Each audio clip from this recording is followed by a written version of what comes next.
and PRASA has got clarity on its incumbent GCO. There are also a number of serious legacy issues which required specialized attention. These have been ongoing since 2010 and 2013, which would be the Shivambo and Siangena issues.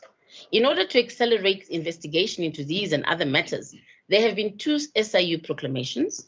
One was R51 of 2019, based on the Judge Zondo recommendations to deal with why PRASA had been allowed to slip into the state of ruin. And the other was R153 of 24, covering the period from 1st of January 2010 up to 16th of February 2024. As part of the motivation, PRASA also submitted other matters, including the issue of Project Ziveze and possible fraudulent liability claims.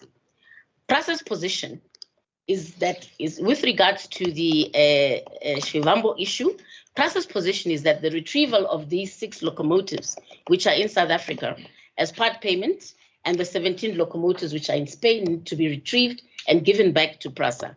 This is a process that's in motion with the liquidators.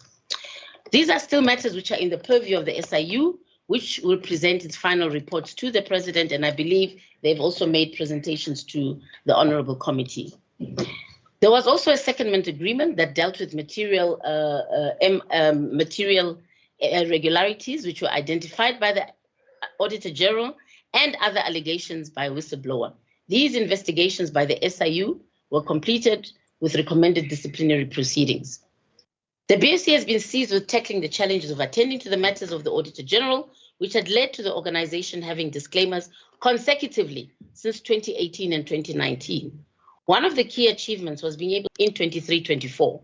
The aim of the BOC is to move the control environment to an unqualified and subsequently clean audit using the methodologies that have been put in place. And I'll request at this point, Chair, for the ARC just to briefly speak to that. Thank you. ARC Chair, Ndidi. Thank you, Chair, honorable members. My name is Tina Buyond. I'm running here. I'm an audit committee chairperson and the board member of PRASA. I think it will be important to take you through the journey that PRASA went through. When we came in 2020, PRASA had an audit management report of 1,200 pages, which we needed to deal with. And in there were material irregularities, which were about 9. We had to eat this elephant bit by bit. But one of the major things that we embarked on was to make sure that one of the material irregularities, which was the assets, we needed to do the verification because PRASA was not in a position to know how much or how many assets did it have across the country. We had to do a verification of those assets. We also needed to do conditional assessment of those assets to say the value that we have in the financial statements, is it correctly valued? Just in a nutshell. And making sure as well that our asset register is correctly updated. So we went through that journey in making sure that we deal with the asset situation in PRASA, because as you know, it's a huge component of the financial statements of PRASA. So we went through that process, and then we are at a stage now where the asset register, we can correctly say where our assets are and how much are they valued. The one thing that is remaining is to make sure that our asset register from an Excel spreadsheet, it needs to be on the SEP system. So that is the journey that we currently are embarking on. And with regards to the other material irregularities, there were secondment agreement with the SIU that were entered into to assist PRASA. We are talking about material irregularities that stem from 2012 all the way to 2020. With that process that was followed with the SIU, the reports of the SIU cleared a whole lot of those material irregularities, which made AGSA to be comfortable to say that the material irregularities have been dealt with. At the end of 2022, 2023, we were left with two material irregularities from what we inherited, which is the ECPingo in Durban, the mall in Durban, and also the ghost employees, which was purported to be there in PRASA. At this point in time, we are at a stage where the ECPingo matter has been dealt with in the 2023-2024, which the honorable members will receive such a report from the AGSA, and together when the annual report is tabled in Parliament. We are at a stage where, at the close of the audit this year, 2023-2024, there was a forensic investigation that was embarked on with the company where we wanted to dissect this ghost employees motion. And such a report revealed that there is no ghost employees in PRASA, but there are employees that were not verified, either because they were on suspension, either because they were, some of them were board members that were mentioned to be unverified, but which they are not. We are now at a stage where the unverified employees are about 93. So we don't have ghost employees, but we had unverified employees. At the close of this audit, the report of the forensic investigation was submitted to AGSA, but as the auditors, they need to peruse the report that has been given to them for them to conclude that that particular material irregularity has been sufficiently dealt with. With regards to, maybe let me just quickly shift to regular, fruitless and wasteful.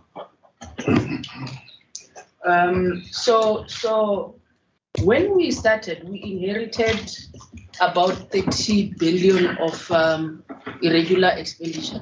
The culture in PRASA is that all the irregular expenditures that were flagged, there was never a process that was followed to either condone, because irregular expenditure does not necessarily mean that it's fraudulent transactions.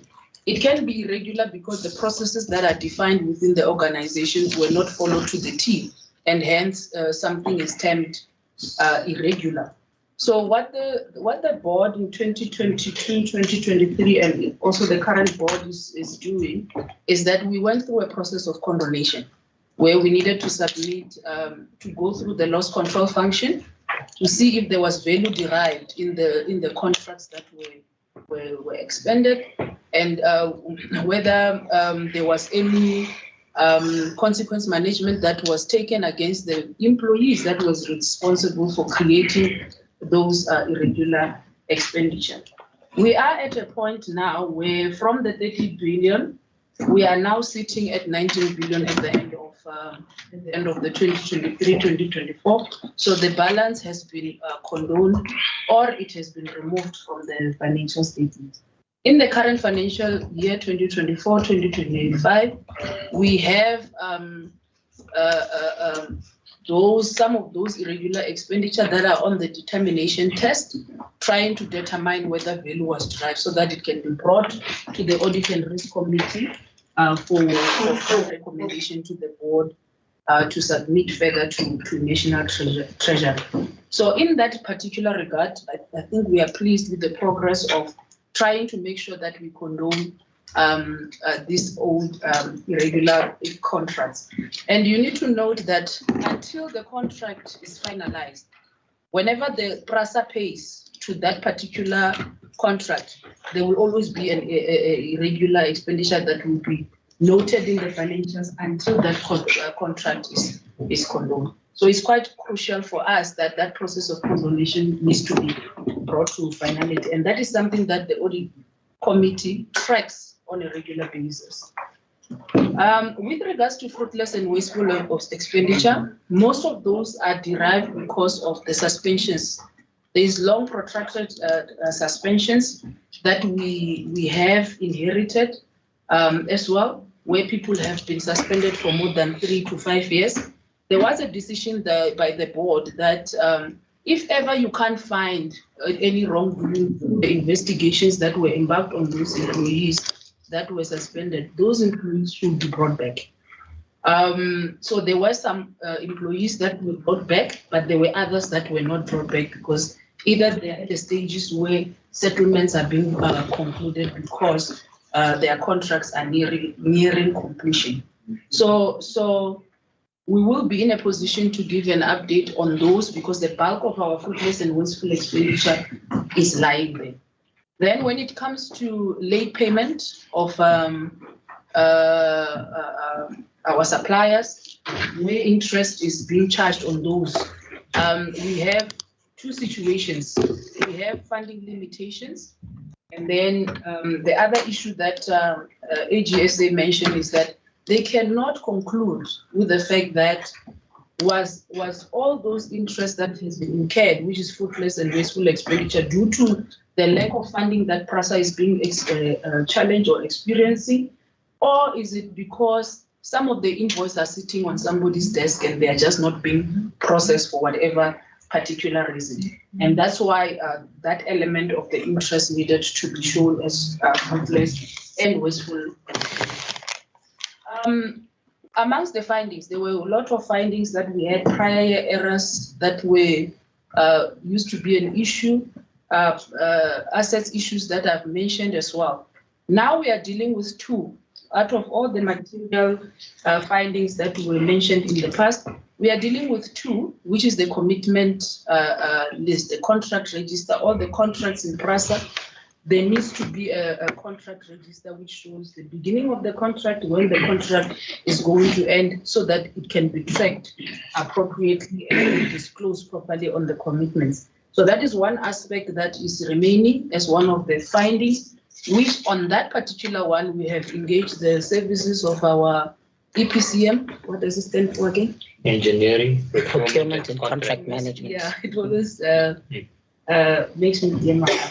So the EPCM services, which is going to assist us in making sure that that contract register is reliable, and that is the process that is currently underway with that particular one.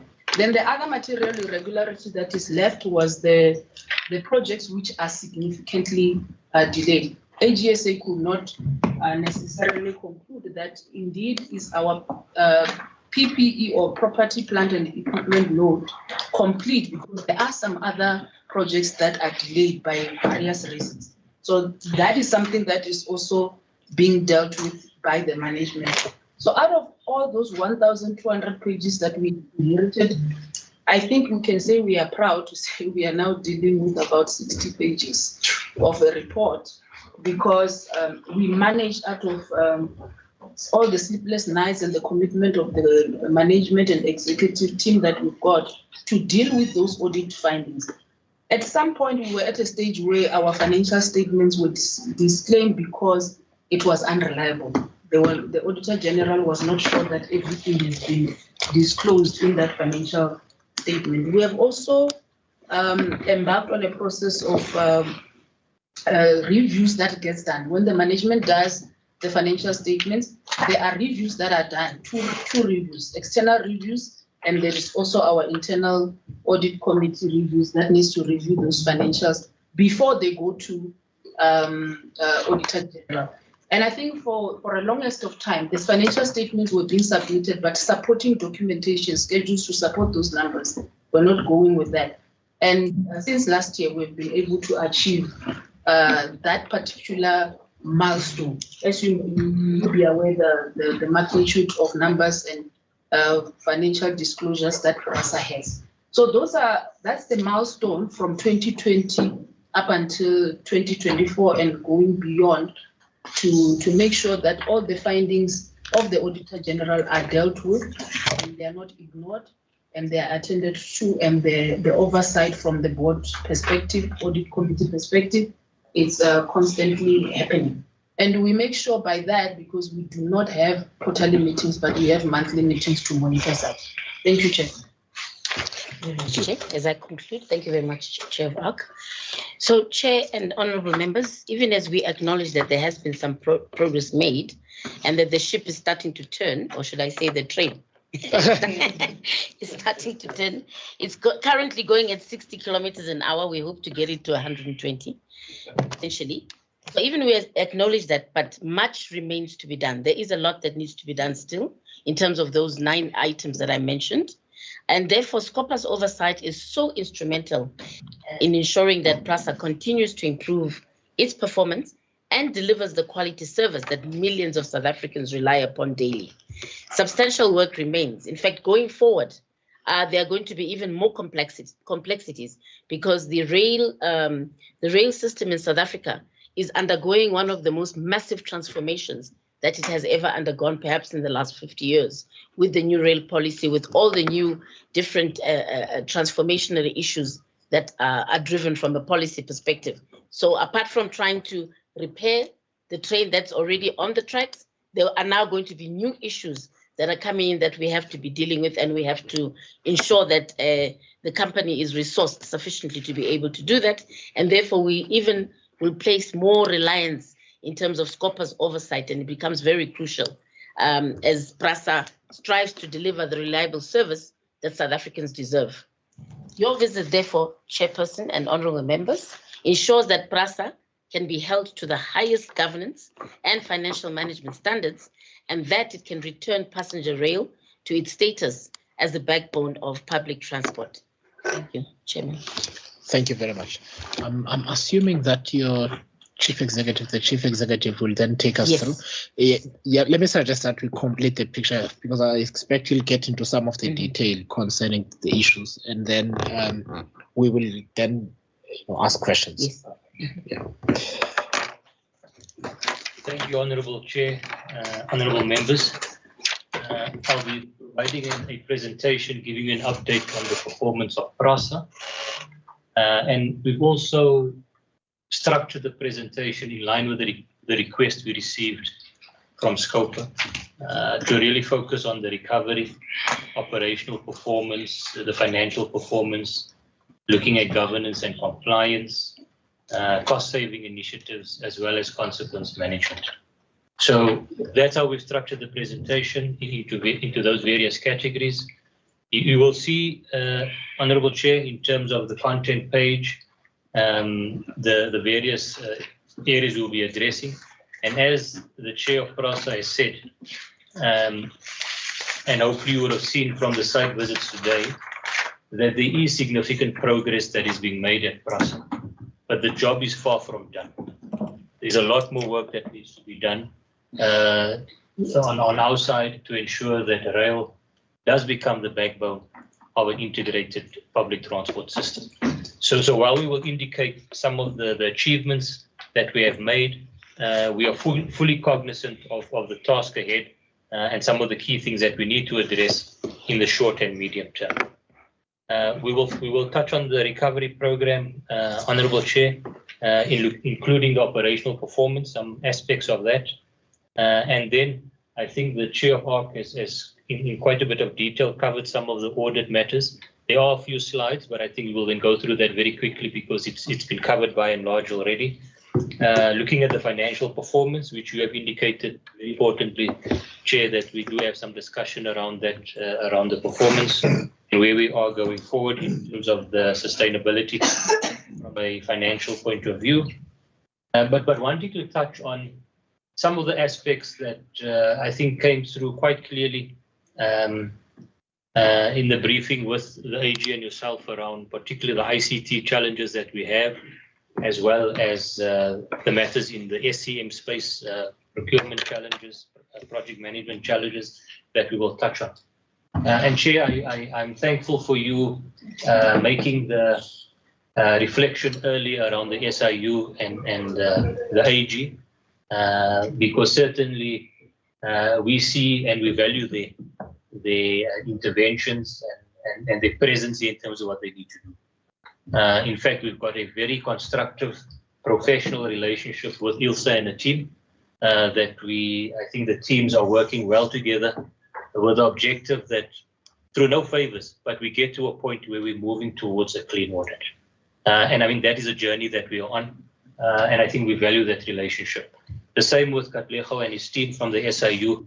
They've got a job to do, and where we need to provide and give the support, I'm sure the colleagues would acknowledge that that is what is happening on our side. We will touch on, Chair, just I've mentioned the ICT, the SCM matters, touch on some of the issues in our HCM space, linking to consequence management, where we are with some of these cases that you have raised, so that you can see that these things are not stagnating on our side. Is one of the things raised quite sharply by the AG as well, in terms of the lack of consequence management. And then we will end off with a couple of slides on our integrated security strategy, which, honourable members, you would have seen the importance of security out there in terms of this program that we are rolling out. So that's how we will structure it. Chair, I also beg your indulgence that on some items of the presentations, I will refer to some of my colleagues in ExCo just to speak to those slides. So we'll have the acting group CFO. We've got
terms of the targets that need to be met. Now, what I would like to share with the honourable members in some of the key achievements that we would like to highlight is that, yes, we were on the Naledi corridor, but speaking at a national level, we have now, as at the end of March this year, we had recovered 31 of the 40 corridors. But work still needs to happen on many of them to improve from limited services to full services. And you saw the impact of not having signal. That's where we are. Station recovery, you can see over 260 stations have already been brought back to functionality. And where we've got those 31 corridors in operation, 80% of those stations on those corridors are back to basic functionality. Now, the important one when it comes to PRASA, honourable members, when one wants to look at the health of this organization, one of the key parameters one looks at is passenger numbers. In 2020-21, we had dropped to 7 million passengers per annum. That was coming out of the period of COVID lockdown, where of those 40 corridors that you see there, we were only able to operate 4 of the 40 corridors. In that period, 7 million passengers per annum. As of last year, and this is a growth of close to 300%, we increased to 40 million passengers per annum as we brought back corridors. But Honourable Chair, that is not where we must be as a rail entity. If we want to be the backbone of transport, 40 million passengers is not going to be adequate. In 2013, 2014, to give you some comparison, we had 600 million passengers per annum. So it's more than 90% drop that we are dealing with. And one of the aspects, honourable members, dealing directly with the question of the chair, when we talk about financial health, if you look at the funding PRASA gets over and above the capital funding, which we will touch on, it's also operational funding and the service that we run. So we rely on the subsidy. And the other key piece of revenue, if I can put it that way, is fare revenue. When we were having the 600 million passengers per annum, there was fare revenue of close to 2 billion rand. The fact that we are sitting at 40 million passengers, we are sitting at revenue in the region of 200 million rand. So you can see the gap now between where we should be in terms of the various revenue streams. Secondary mandate, while we are being very aggressive, last year we managed to have revenue in the region of 600 million to offset some of these costs.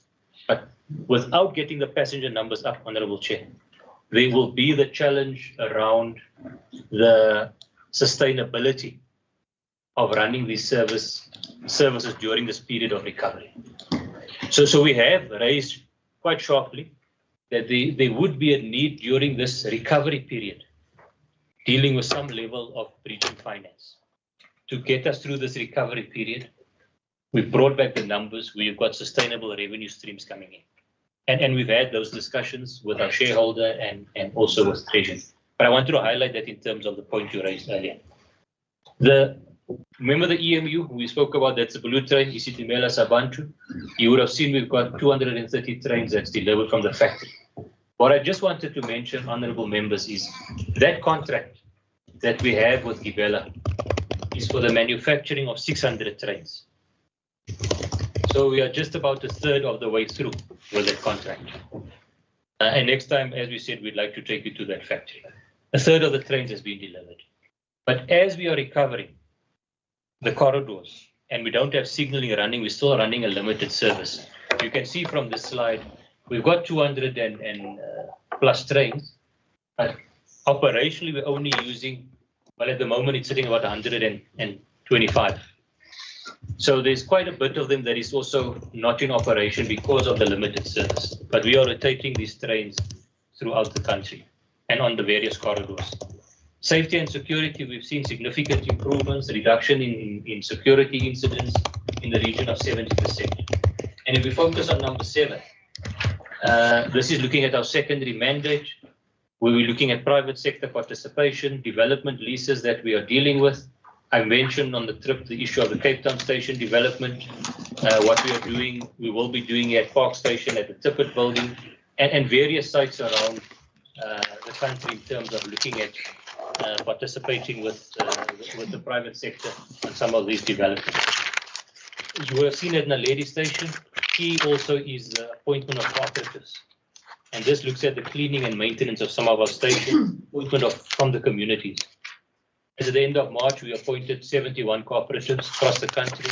Predominantly, they are made up of women and youth in terms of these cooperatives. Now, going back to my point around the socioeconomic impact and the contribution to the economy, I'm now touching on our capital budget allocation. In the past, PRASA was always criticized around the inability to spend its capital budget, its inability to execute on its capital program. As of 22-23, we not only executed our capital program and budget, we exceeded it. And that doesn't mean we've overspent. We had unspent rollover capital that we could tap into.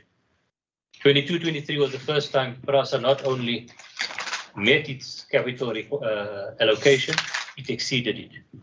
This year that just passed, 23-24, we demonstrated again that we executed our capital program. Not only met it, we exceeded it. Our budget was 12.9. We ended up spending 18.6 billion on approved projects and programs. And therefore, in this 2-year period, PRASA, through this capital program, invested into the economy, the industry, in excess of 34 billion rand. And you can see the knock-on effects that I showed on the earlier slide with what that comes with. Very quickly, and this is the last point on this one, I think the chair of ARC was very clear, but it was a significant achievement. We broke a 4-year cycle of disclaimer in terms of audit opinion. We're not yet where we want to be, but we've got out of the disclaimer and we've moved to a qualified audit opinion with findings. So we've received that 2 years back. That's the one that I understand AG was presenting to SCOPA.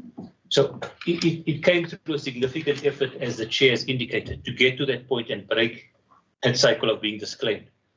And as we've mentioned, for 4 years consecutively, we've now managed to move, and we've got an audit plan that looks at taking us towards the clean audit. It's not an easy task, but the team is committed. We focused on those root causes and those key areas being highlighted by the AG that requires attention.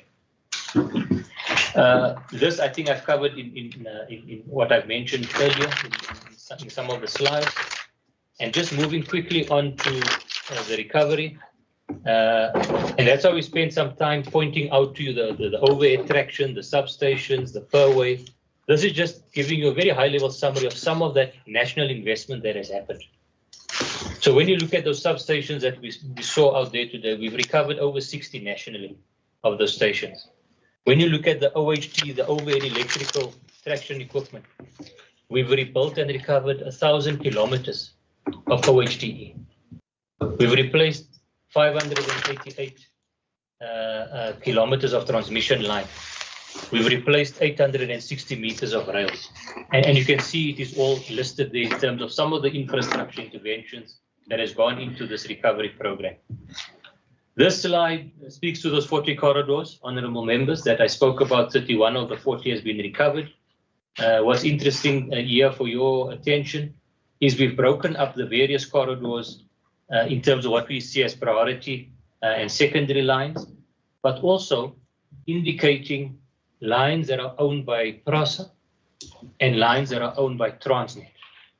Because on some of these lines, we share the lines.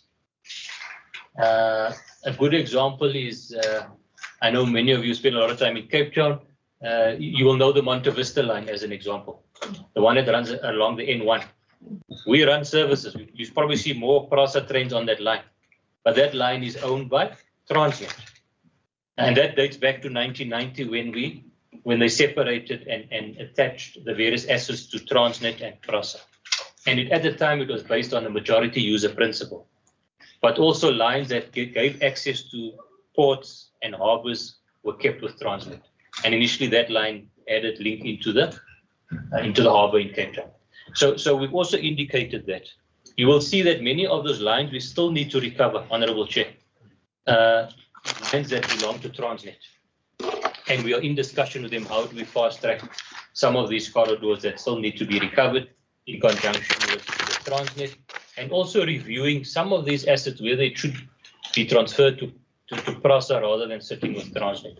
And those discussions are underway as well. Now, I did touch in the war room. I'm not going to mention this, that there were challenges during the infrastructure around the business forums or construction mafia.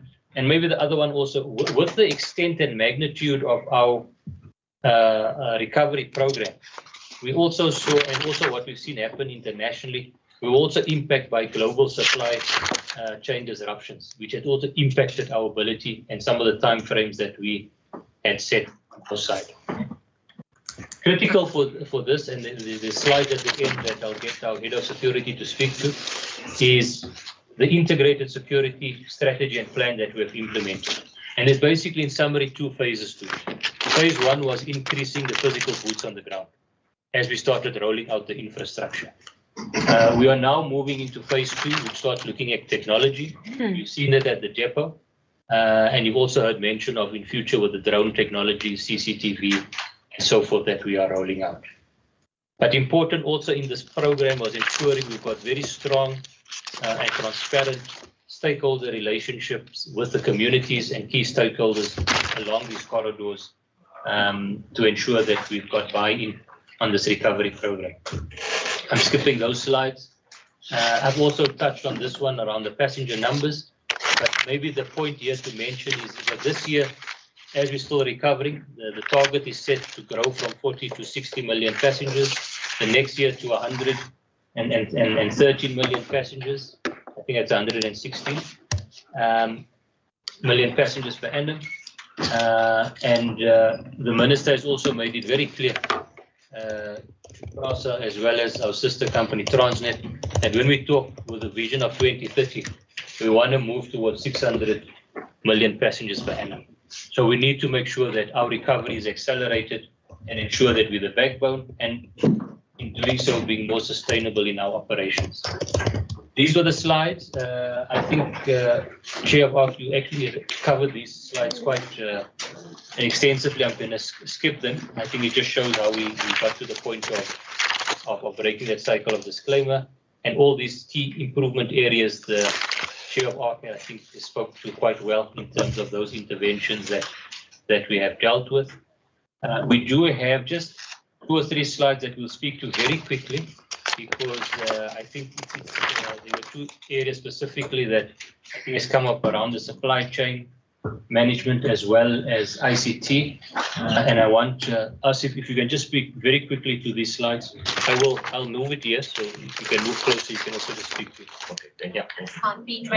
See you. Good afternoon, Chair and colleagues of SCOPA, SIU, members of the board, Chair of the board. My name is Asif Rehman. I'm the acting Chief Procurement Officer of PRASA. In terms of the presentation from supply chain management, I'm going to speak to the findings that were put forward by the AGSA based on the last audit cycle. In terms of the Auditor General, I will touch on the audit outcomes of the 23-24 financial year, as well as the issues relating to the disclosure of the irregular expenditure in the annual financial statement, as well as the issues relating to what the Chair of ARC mentioned in terms of commitments and the contracts register. And then also measures that we have put in place to address the identified weaknesses in terms of the findings. In terms of the Auditor General, I highlighted 2 areas, basically the inefficiencies regarding the property, plant and equipment stemming from the contract register, indicating which projects were halted and delayed, not being considered complete, which has then a direct impact on the commitments register.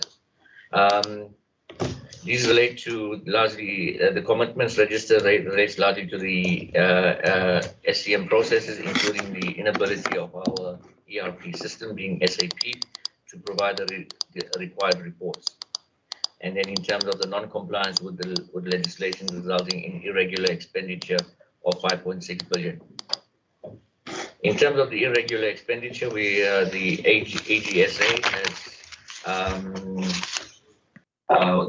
produced the irregular expenditure relating to the year that we passed through in terms of 2024, the actual irregular expenditure, as well as the multi-year projects.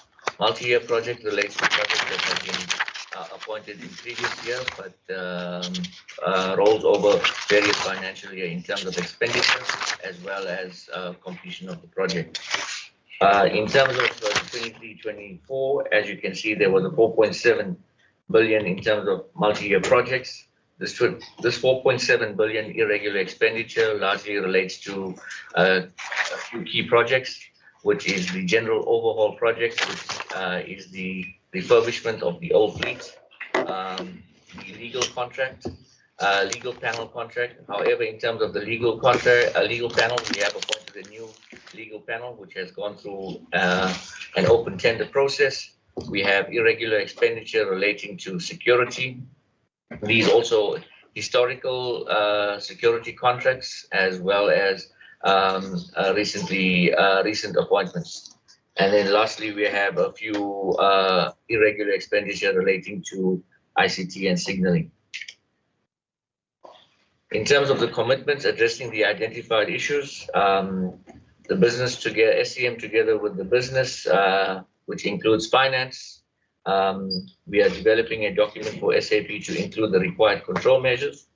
As the Group CEO has mentioned, and the Chair of ARC has mentioned, that we are working with the EPCM contractor to develop a comprehensive and effective reporting tool, which we will then upload into our ERP system, and a detailed training schedule will be undertaken for all SCM and project management staff. Finance and SCM, we will convene monthly meetings to review and reconcile all good commitments registered. In terms of irregular expenditure, a process for the irregular and fruitless and wasteful expenditure reporting of SCM practice has been developed. The procedure deals with the identification and recognition of the irregular, fruitless and wasteful expenditure, the procedures for identification, assessment and investigation and recovery and coordination, removal and reporting, and then annual reporting on irregular, fruitless and wasteful expenditure. However, on a monthly basis, as the Chair of ARC has mentioned, we subject a number of condemnation to the loss control function, where the loss control function undertakes the determination test aligned to the irregular expenditure framework as put forward by National Treasury. In terms of irregular expenditure, in the last financial year, we have reduced the irregular expenditure by 38%. However, a lot of the irregular expenditure within PRASA is historical. We are going to make an application to National Treasury to see how best we can deal with the historical matters. We are also in the process of capacitating the SCM compliance department. That process has already started, and we are at the cusp of conclusion. We will be undertaking a more robust approach in terms of compliance. We have processes for high-value tenders. We're also going to implement all pre-award audits for projects from 50 million up to 500 million. And then lastly, in terms of the compliance checklist, we're building a compliance and governance culture within the business. We've updated our policies, SCM policies, standard operating procedures, code of conduct for SCM practitioners, as well as personnel within the organization. Thank you. Thank you, Asif. I think moving on to the ICT items, let me just deal with it quickly. I don't see the colleague here, but this is one area the AG has raised sharp. I look at those and I look at the columns there, the colleagues there, where when we have our meetings, it's one area that they've raised, they're not seeing sufficient progress. Yeah, I noted here that I'd really like you to describe the problem in simple terms, right? In other words, it's not just what the standard is, and what the shortcoming in technical terms, I'd like you to maybe give some hypotheticals around some of the weaknesses, so that the members can get a sense of the adequacy of the steps that are being taken to address it. Because as you know, someone might take over your entire system. Yes. Right, and you're not able to operate, like it happened to a financial institution some years ago. So, yeah, I'd like you to spend a bit more time on this. Yeah. Okay. I see also the colleague from ICT has joined us, Tanyani. But let me just high level first touch on it before we get into some of the detail, because these things have been, and I'm sure with the honourable members having reviewed this thing, it will reflect that there's been virtually or very little progress on very much strategic issues around the ICT space. So a couple of things that have been raised very sharply, some of them we considered as what should be quick wins, and we can speak about where we are about some of the stuff. But number one was the issue around our ICT environment.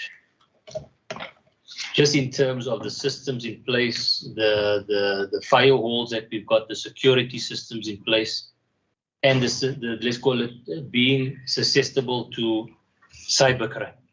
And we've seen a number of that happening within the public space with some of the entities. It has been raised as a serious sort of shortcoming within the business. Our inability and not having the systems in place in terms of having to do disaster recovery. If systems shut down, how do we recover information? Do we have disaster sites, recovery sites in place? And again, I think colleagues will touch on at least some of the progress around that. Importantly is also, and I think this links within that space, our ability around the control and document management environment. It's been one of the areas that I think for a number of years, where it's been identified as a weakness in terms of document management.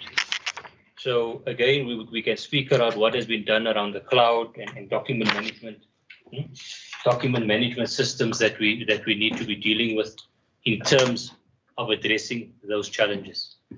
Now, where we have, and I mean, we're quite, maybe it's a bit too technical, that's why I wanted a very strategic discussion around that.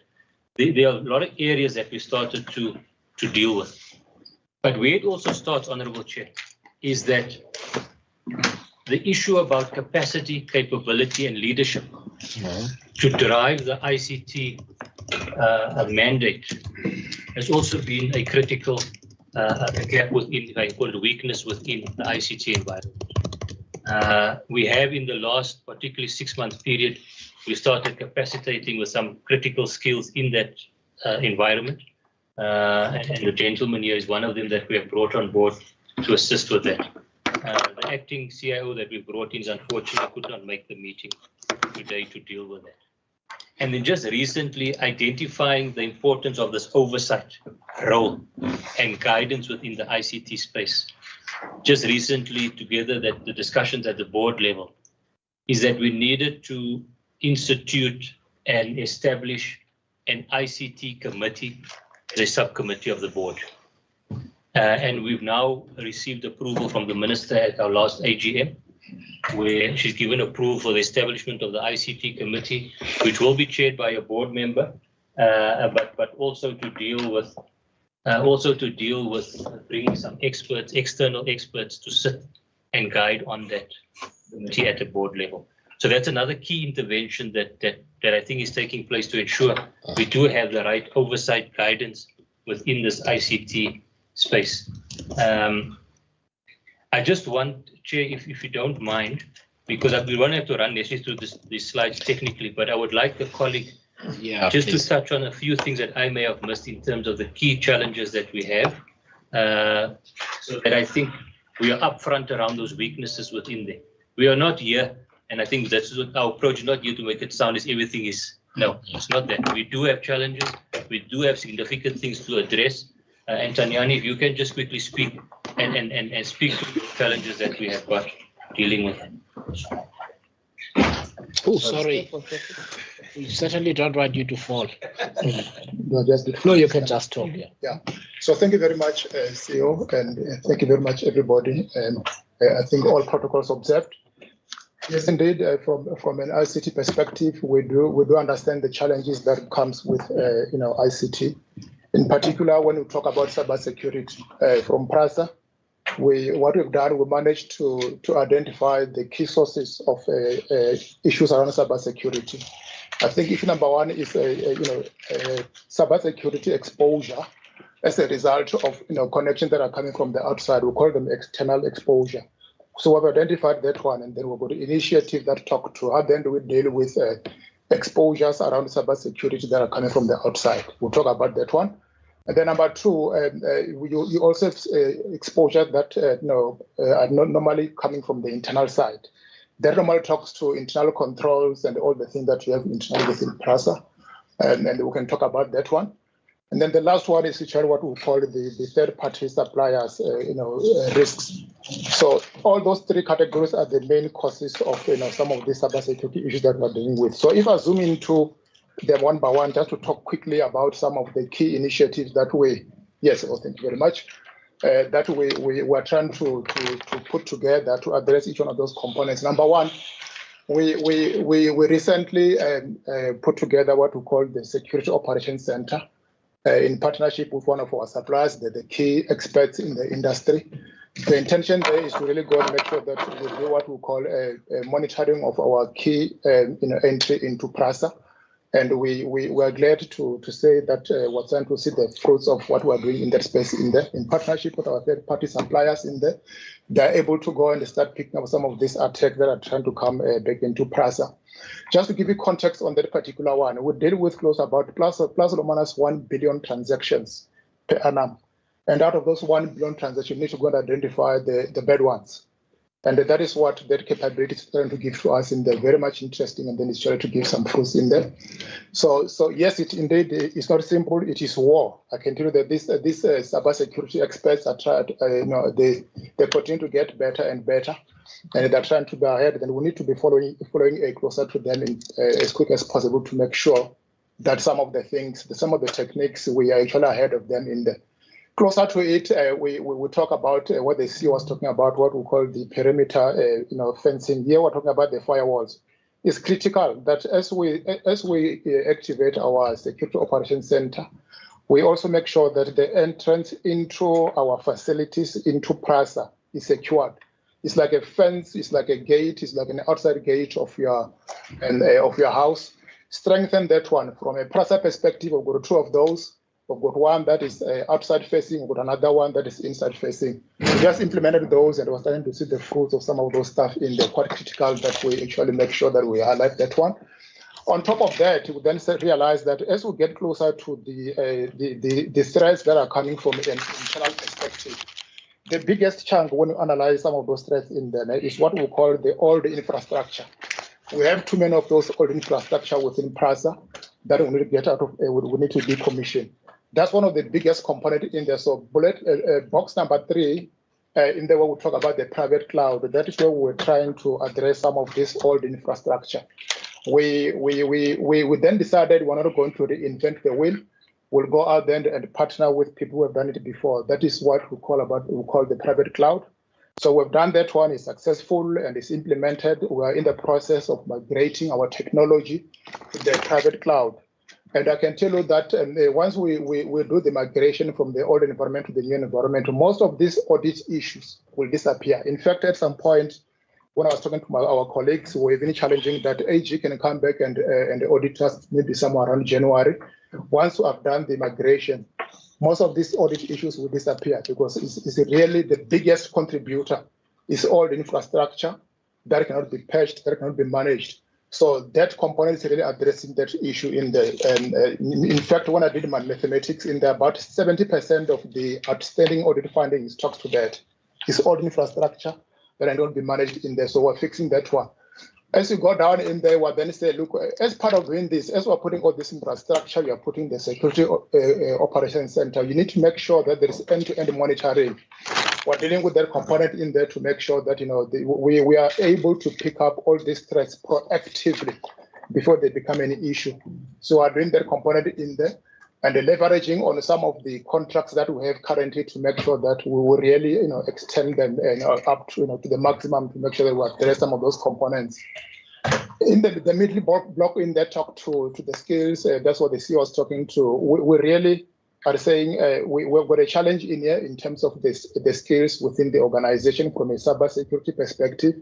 However, some of the things that we want to start doing in there is to partner in the interim with some of the skills out there, third-party suppliers that can partner with us while we're building internal capacity. But from a leadership perspective, we started from there, and I'm glad to announce that with the leadership of our CIO, the management team is set up in there. And I would like to believe that it's a very good management team. It's leadership, most of the management team in there, and one of those is people who have operated at CIO level. And if I have to brag a little bit in that, I've operated at CIO level at APSA and at Standard Bank in there, and I'm glad to have been called to come and assist PRASA in there. And you look at the bigger team in there that is giving the direction in there, it's really people who are at that level. It's people who have been in the industry who understand what is supposed to be done in there. So we're pulling that one together. The last component talks to disaster recovery. When we talk about the private cloud from a PRASA perspective is on-premise, is further down here in the basement. I don't know if I have to repeat that one, but so apologies, CEO. So what we then did, we said, look, we need to make sure that we cater to site failure. We then have another capability that talks to replicating our data outside the province. I'll just leave it at that. We have that capability. It has been set up in there, it's working. So all that we need to do is then to start testing, from a business perspective. If this site disappears, am I able to then continue to run PRASA from another province? That's what we've managed to do in there. In fact, the next phase, we start seeing what we need to be doing in there. Because we're getting a bit clever, cybersecurity, as soon as they attack you on the primary, they automatically go and attack you on the DR. What we are going to be doing in there is to do what we call, create an environment that is non-repudiable. So an environment that cannot be touched on a separate network, that will be supplementing that one, which then means PRASA will then become a bulletproof from a cybersecurity perspective. You hit this one, you cannot replicate the issue down to your DR capability in there. Those are some of the things that we're thinking about that we'll be looking at as we get into next year to enhance our DR capability in there going forward. I don't know who's driving the slides. You can go to the next one. Yeah. So getting closer to the end. So not only are we looking at fixing the back end, we're also saying as we're doing that, we also need to look at these things from a consumer perspective. What are we doing from a consumer perspective now that we've got the back end that is a bit more secured? We're looking at the ticketing system, and I think we understand what is going to be done in there. I think the quick win in there, in line with what the CEO is talking about, is why don't we try and take out cash out of the system? Why should our commuters move around and then, with cash to actually buy our ticket in there? And I think some of the capabilities that we want to introduce as early as January next year is to eliminate cash. Because some of those things have been solved in them. And you look at the banks these days, you are able to go and buy airtime, you're able to go and buy, electricity and all that stuff. We want to go and start giving commuters the capability to be able to do that. Over and above that, we're also looking at the deployment of mobiles. Why don't we have a mobile device, a mobile app for PRASA, for our trains, the schedules, and our bus system in this world. We're looking at doing that one, and we're in the process of trying to identify a partner in that space. And as we move across, remember I spoke about some of the controls that is mainly internally facing in there. That host-to-host is part of that. What is happening currently, you realize that in particular FNB, there is too many staging areas as you move these transactions, from an SAP perspective until it goes into the bank. We want to eliminate that and get some of these banks to try to go and integrate to us directly. Then avoid these handshakes that happen in between, because that is where some of these frauds start happening, and it has been picked up by some of the audit in there. So we're fixing that. And then as we're doing that, we're saying we also want to review the overall strategy. from a PRASA perspective, what is an IT strategy? We have a capability that is running already. We have a procurement process that is happening that we're just about to wrap up to then redefine the overall strategy from an ICT perspective. So I think that is where we are. We can just go and try to wrap it up there. So really, I think what we're saying is we understand the challenges from a cybersecurity perspective. We understand where these challenges are coming from. We are putting interventions that actually are addressing each one of those components in there. It is not easy. We're not there. It will take time. It's a journey, but we understand what is going to be done. We've got the strategy to try to go and address those stuff in there. And we're really saying, as we get into next year, most of the challenges that are being picked up by our audit, internal audit, and by AGSA is going to end up being green. And that's a challenge that we put together to ourselves as ICT. And I think I'll pause at that, CEO. Okay. Thank you. Can we continue? Yes, please. Yeah. Brian, if you mind just dealing with the financial performance, please. Thank you. I'll stand here at the end. Thank you. Items as well. All right. You sure? Sorry. Thank you, Chair. So I'm going to start from the left and I'm going to run around clockwise. I think, Chair, I want to just maybe give some background to PRASA as an entity. We're not a profit-making entity and never will be. But it is critical from PRASA's perspective that it needs to break even from a cash perspective. And that has been something which is very, very difficult to achieve for ever since I've been at PRASA. And it is a key area that we need to focus on, that we are able to live within our means. So if we look at the last number of years, Chair, and we've broken out revenue in dark green, which is cash income, and then expenses, which is cash spend, and then the item in light blue is depreciation, which is a non-cash item. So if we can see, Chair, 2021, 22, significant overspend. 22, 23, we broke, in fact, it was a little bit up in terms of revenue.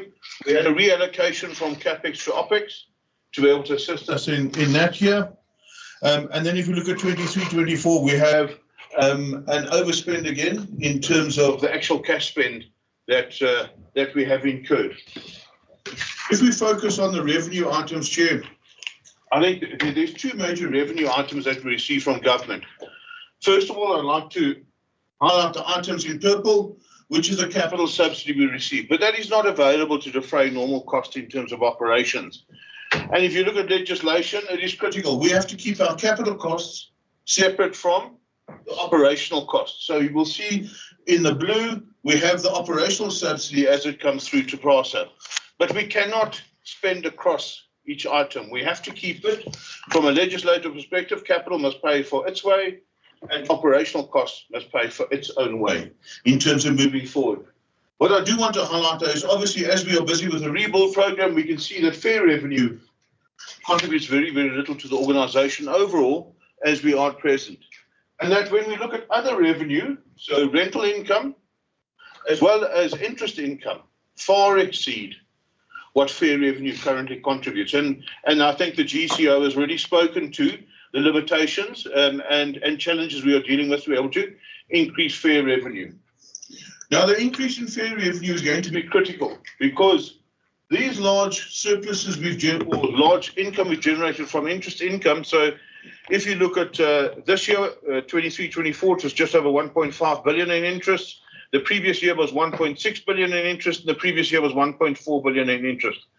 That has allowed PRASA to be able to survive. But the reality is when I go down to graph number 3 over here, we start to look at our capital spend. So the reason we had so much interest income was because we had large cash balances. At its height, we had cash balances of 23 billion rand. So that's very, very significant. But if we look over here in the last 3 years again, you can see over here, and we've got what was the original budget, what was revised, and that was through the COVID process, etc., and what we've actually spent. But you can see the ramp up here in terms of the actual spend and how we're spending monies that were originally sitting in a cash pot. That cash pot has dwindled very, very quickly. And I think to be able to show you the effect of this dwindling over here, and one has to remember that when we spend to build, but the revenue generation from that build takes quite some time for passengers to be able to come back, for us to have other items that then come. And therefore that support during that process is critical, that we receive that support to be able to make sure that we continue to run all of those lines. But if I can just start to the left over here in terms of the balance sheet, we can see where the cash started, boom, and now we're down here. And now we're even further down, probably half of what the blue is that is sitting there. We can see that the spike in property values, or the property, plant and equipment, clearly reflects all the capital spend that we are busy talking to over here. Many of the other items that we are talking about are really benign and continue along a relative trajectory where they were. I would, however, like to point out that in terms of our liabilities, we certainly have improved our payabilities, and that would include to the AG as well, in terms of we paying them on time as well as the SIU, and it reflects that we're having good financial management. But the reality is, even though we spent 18.5 billion, our current liabilities are actually less than what they were in the previous year. So, I think in a nutshell, that talks to PRASA in general. I think a lot of the items here are highlighted over here, which show exactly what I've been speaking out in the previous slide. But I just think we need to know that significant signalling programs are now coming on hand, and there are 6 major signalling programs, of which 3 have come into effect during the course of this year, and they carry large payments up front to be able to establish and get going with those projects. So yeah, we certainly are going to have some cash challenges going forward. If we can just go to the final slide. So clearly, we understand as a business that we need to change the way we do things. We have to live within whatever means are given to us. So if we look at ourselves as a business, obviously we need to reduce our operations to be able to come within those means. So one, it means there's a constant review of, well, what lines should you be running, and are you able to run within your business? Further, if you look at us, we're a business that's advantaged into the technological age. We're effectively moving from an analog environment to a far greater digital environment. This is going to have an impact on how our operations are going to be run, and therefore we will have cost savings which will be achieved in terms of this movement into an environment whereby we have to save costs, but we also need to make sure that we deliver the economic value which we are mandated to do. So we expect to see within the next 18 months that we would have an annualized savings of approximately 2 billion from an overall cost perspective. I then just want to run into specific items. If we look at long distance, and we spoke about the amalgamation of autopacks and mainline passenger services, that already has put together approximately 200 million in savings that will be achieved. If we then go into security, and this is particularly where technology is going to come to the fore as well, in order for us to be able to get security throughout the network and just protect what we have had to flood it with boots. But the reality is the future of security is technology. So we would have walling and fencing around depots or high sites or whatever else that be. You can't dig under it, you can't go through it, and if you try to go over it, they're going to pick you up in any case. So that will then reduce substantially the amount of boots that we'll have to have on the ground. And we expect to see in the very short term a saving of roughly 500 million a year on external security guards that we are having to bring to be able to protect our system. Although small shared services, again, a change in mindset and how we work and what we do, working smarter with what we have, we'll see a small amount of roughly 50 million a year from savings. And then the last item, and I want to qualify this, the capitalization of expenses. If we look at how we are funded, and from an accounting perspective as well, it's very, very important that we need to clearly delineate what the actual cost of an asset is and the actual cost of our operations. Now, if you look at the new rail bill and rail policy and how things are going to be defined into the future, this is critical. So we would have services within the business which we would have a blend of. So let's talk about legal or supply chain management, which would undertake items which relate to capital projects. Those costs must be recouped into the capital project because we have to reflect the proper cost of that project. Again, security as well. Security for a period, they would be guarding a building site. Once that site comes into operation, it becomes an operational site. So I just think we get better at this as we go along, and we expect to see possibly another 100 million. So when we look at all of these items, we're talking between 2.7 and 2.8 billion a year. Currently, our losses are roughly about that. And if you look at the drop we're going to see from interest income, this will allow us to be able to survive and maintain, and it's a have to for us in terms of the way forward. Thank you very much, Chair. Chair. Naledi, if you can please do the next section. Thank you. Thank you very much, Group CEO. Good afternoon, Chair, members of the Standing Committee, Board of Directors, and also SIU, and all colleagues. I am just going to present issues that have been of prolonged things within PRASA, and I think AG is there in relation to the consequence management that has been in most of the reports that has actually been the PRASA reports. So this slide just represents the journey that PRASA has actually gone through from the financial year end 2021 up to until where we are now, which is financial year end 2024.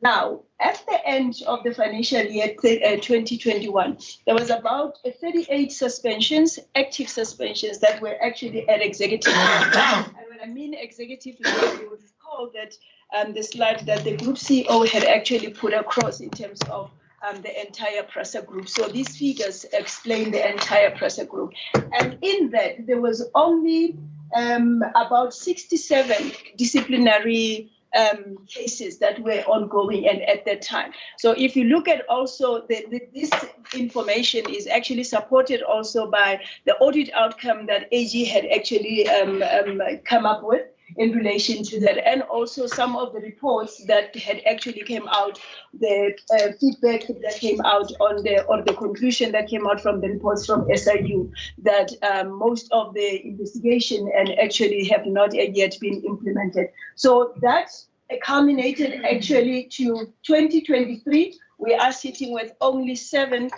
suspension at executive level, and which are active, and then 3 of those, I think we will still be sitting with them for quite some time because they are very historic, and that's, I think, one of the things that the chair of the board of directors related to. And then also in relation to the active disciplinary hearings, we currently are sitting at about 186, and this culminates to the entire PRASA, of which we're looking at an organization of about 14,900 or odds employees. So if you take that figure and then you extract it in relation to the total employees that are currently, it's quite a small figure, but however, it has to ensure that at the end of the month, or at the end of the day, all of this are actually happening. We try to introduce a culture of not having too many disciplinaries, and also taking people into training also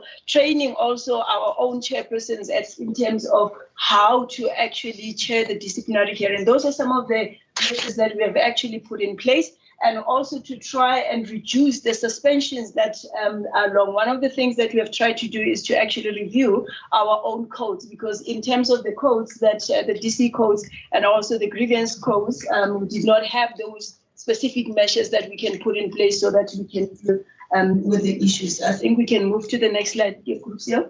And then in relation to the critical vacancies at leadership, Chair, we are currently in the process of filling these vacancies. They were advertised in May this year, and at the moment we have done the first leg of most of them. And so as time goes on, but we endeavor that by the end of November, all of these critical vacancies should be filled. Thank you very much, Chair. I think that's the end of my slide. Thank you, Naledi. Chair, the last section of the presentation now. If I can ask Alex just to quickly take us through the security and protection. Alex? Thank you, Group CEO. Afternoon, Chair, SCOPA, members of SCOPA, Chair of the Board, and directors of the board, as well as ExCo members, SIU and AGSA. Protection Services has jumped leaps and bounds. A team came in June 2021. We formulated a plan to look at the state of PRASA at the time. There were no corridors running, things were vandalized. We all know what happened in 2019 when a decision was taken to remove security companies without any backup plan. From that, in our plan, we developed the shortest route in order to bring stability. We wrote to National Treasury to request if we could leverage off any other security panel within the state-owned entities. We leveraged off Airports Company South Africa. We then deployed within the corridors. There were two critical projects that we went out on tender for, which was the presidential corridors, which is Mabopane to Pretoria, as well as the Central Line project, which everyone knows. The Central Line itself wasn't running since 2016 because of theft and vandalism. But I'm happy to say that we are now running a service on the Central Line up to Nyangasad and Philippi, with the hope that we can finish off the Central Line by January 2025 to run all the way through there. We support the business. So within the business itself, our different divisions, we will look at specifications and give them assistance in order to make sure that we highlight any risks that are happening within the areas. So we have constant risk assessments as well as people on the ground implementing certain security projects.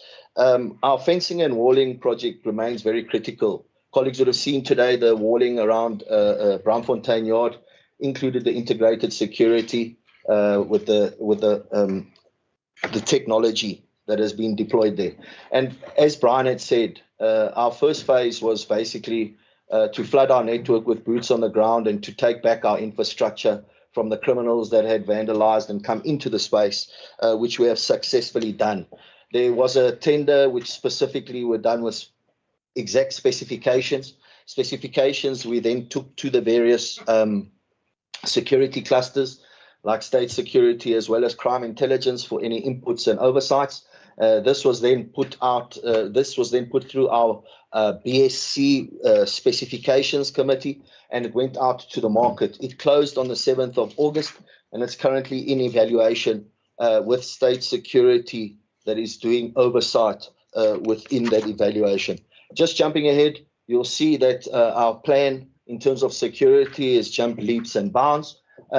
Colleagues would note that if you look at the 2019-2020, there was 4,747 total related crime assets, asset-related crimes within our infrastructure. And if you look at it, we're bringing back the corridors. We've got 31 corridors back. So naturally, crime should actually be going up. But you would note that last year's financial year, we managed to reduce right down to 958. And currently where we are now, we're on only 377 incidents throughout the whole country. Our aim is year on year to deplete that by over 80%. Just to highlight some the actions that we address within the business, we have every week we are running operations. There's a thing called the PRCCF, which is the Provincial Rail Crime Combating Forums, which we have in the regions. We work with SAPS, we work with crime intelligence, state security, as well as the various metro police clusters. So what we'll do is we'll do raids, bucket shops. The bucket shops are within the townships. What happens is they'll steal copper or cable. It will be melted within a bucket shop, which is in the township, and then it will go on to a scrap yard. And that would be the modus operandi. So we run multiple joint operations every 2 weeks, as well as commuter awareness. Group CEO mentioned we've got a safety and security program running, which is called ASPEPE. On a weekly basis, we go out, we explain to people about level crossings, when to cross, when not to cross. We go to schools to try and educate the schools, because one of the biggest incidents that you'll see, and it also becomes an asset-related problem, one of the biggest problems we currently face is stone throwing. So when children or whatever kids are playing, sometimes they throw stones. Stones hit the windows, and that actual EMU has to come offline. We don't run an EMU with broken windows. So we try and drive as much education as possible within the areas that we operate. As I said, just jumping into the conclusion, Group CEO, PRASA Protection Services, we formulated security plans that are being implemented accordingly and being sorted out. As I said, we have reduced our theft and vandalism by over 75%, and we continue to do so. With the phase 2, the technology being implemented, we have done a joint, we are in the process of jointly working with Arms Corps in order to put what's called forward bases within our network. This allows proper command and control. So we take our 2,500 kilometers of rail, which we operate, and we are breaking it up into sections of 39 kilometers per section with total command and control, with our fencing and walling projects there to actually close off the other issues that we face, whether people are running across the open rail, where there's animals, sometimes kids are playing. So we are very, very, very, very proactive within protection services because it forms the foundation for the business to succeed and for projects to be delivered. So we've managed to address the problems with the extortionists. We've managed to address the problems with the taxi fight backs we have. Just to give you an example, PRASA itself is not facing theft and vandalism per se. We do have a minimal amount of theft and vandalism, but it's now changed. Our attacks have changed to more sabotage. So one would note, and we look at it in our crime patterns and our monitoring, that you would have a service operating early in the morning or late service in the afternoon, which is our peak period. Just before peak, a cable is cut. It's not stolen, but you will get, they will send an example in the Western Cape. They normally use kids, very young kids, 14, 13, that they get something for it. They'll cut the cable, which disrupts the service at a peak time. We do arrest the person, and then we're dealing with a juvenile at the time. But we have got various security plans and processes in place, and that's included our intelligence-driven operations, which has been bearing the fruits. Thank you, Chair.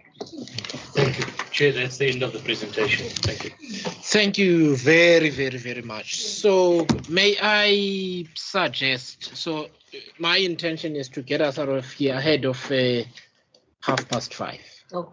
Okay, so let's try and get out of here by 4:30, if we can do that.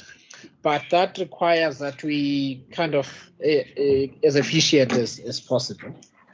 But let me first ask, does anybody want to go on a body break? Or you are all soldiers? I think because we've been here, so may I suggest, so the time is now 22 minutes past. Can I ask that we convene at 5:30? We then spend an hour on Q&A and then we release one another. Is that fine? Thank you. All right. Thank you.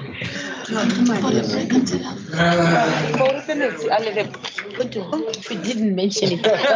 It's the usual. If it is in a PRASA, why it is? And you take it when we have to neglect. What is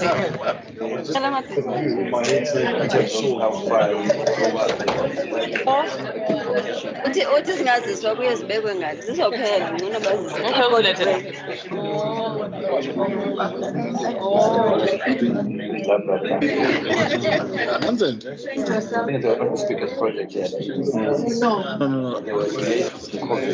Discussion, it was that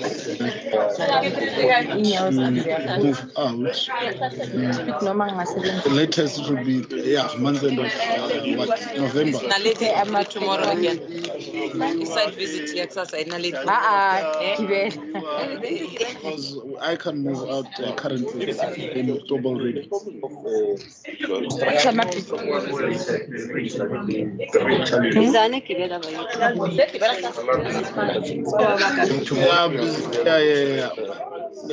In mind that that November push, because I'm trying to avoid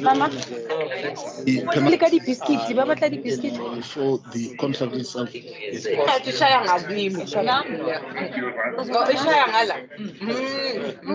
So that's the situation. I'm saying the moving out somewhere in November. But aren't you supposed to go on holiday? Because Holiday and Next week. Oh, next week. Oh, we're on holiday. No chilo. Next week is coming. I'm coming in November. I've responded. No, I actually. I will just. Don't be like that. Don't be like that. Maybe go to the maybe. my position. Indeed. Oh, is it? Anybody, then I have Your eyes are like. They're popping out there. And I get individuals. Get individual well capacity. Individual.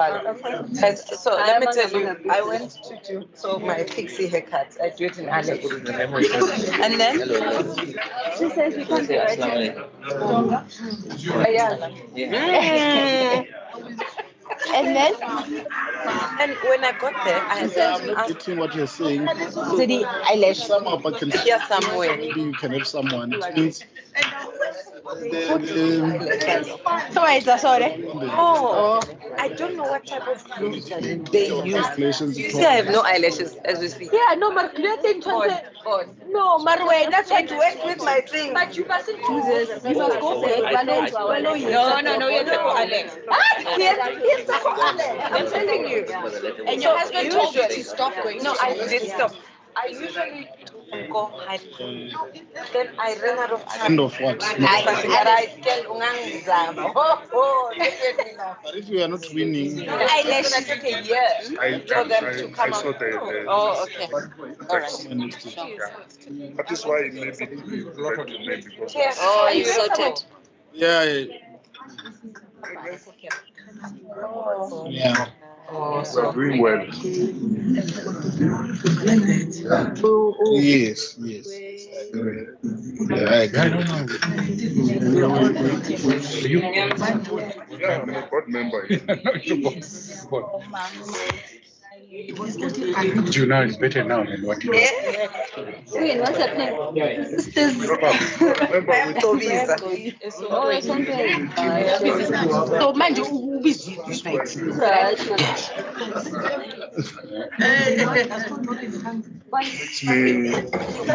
Yeah, no, Mute the speaker.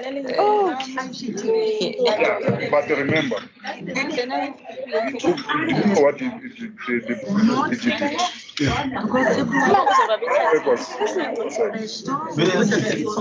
instead of taking I do it all the time. But I've never seen you.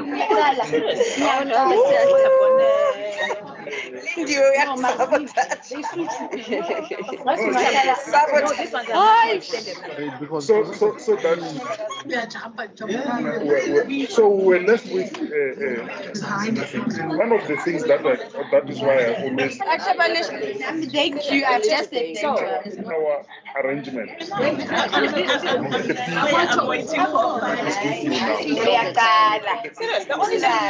me show you. yeah. At the moment, because we were told that the functions has been Because you want to stop me recording, yeah. and you are not moved, the other people are. So do you know what we did? We proposed ourselves. You know, most now we are doing security. And I made another appointment. So you haven't done for a while, Mama? because But I hear what because Mr. Mike is. it's nothing. The twist off.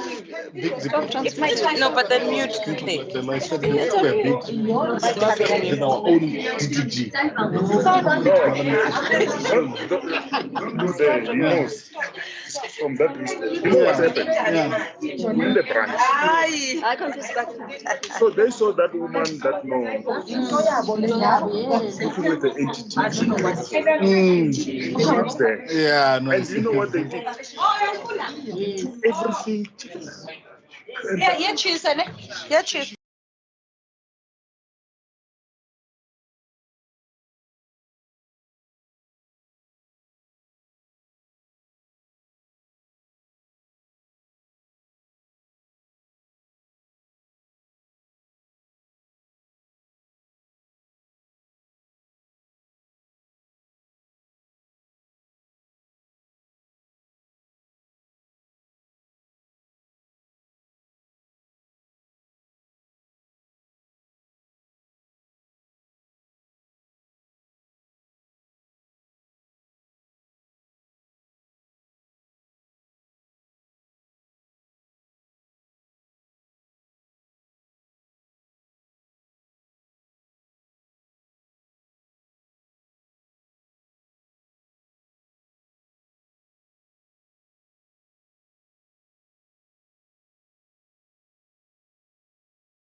I think let's begin. Thank you very much. And I can hear from the chatter in the room that the energy has recovered a little a little bit. Thank you very much.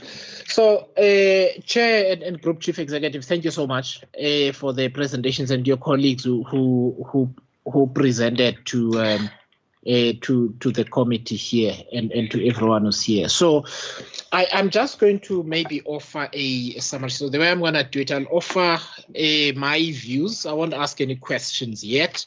And then I'll give the members an opportunity to ask some very succinct questions. But my sense of the issues, having gone around from Naledi to Park Station to the maintenance depot and back here again, and listening to the presentations, they fall into several baskets.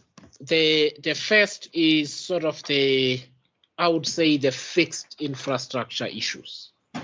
And that I would categorize that as sort of your stations basically, and facilities like that, all the way through to a big facility like Park Station, your maintenance depots and so on. And we'll also talk about the factory as well. I know we didn't go there, but there are some implications for me. The infrastructure issues have an impact on the production pipeline and your ability to utilize it. Because if the signaling and other issues are a challenge, it almost automatically suggests to me that you kind of have to synchronize the production. And I'm not certain if there aren't any penalties and that kind of thing in the event that the locomotives are produced or units are produced and you are not able to use them and so on. So you might want to address, but there's fixed infrastructure issues.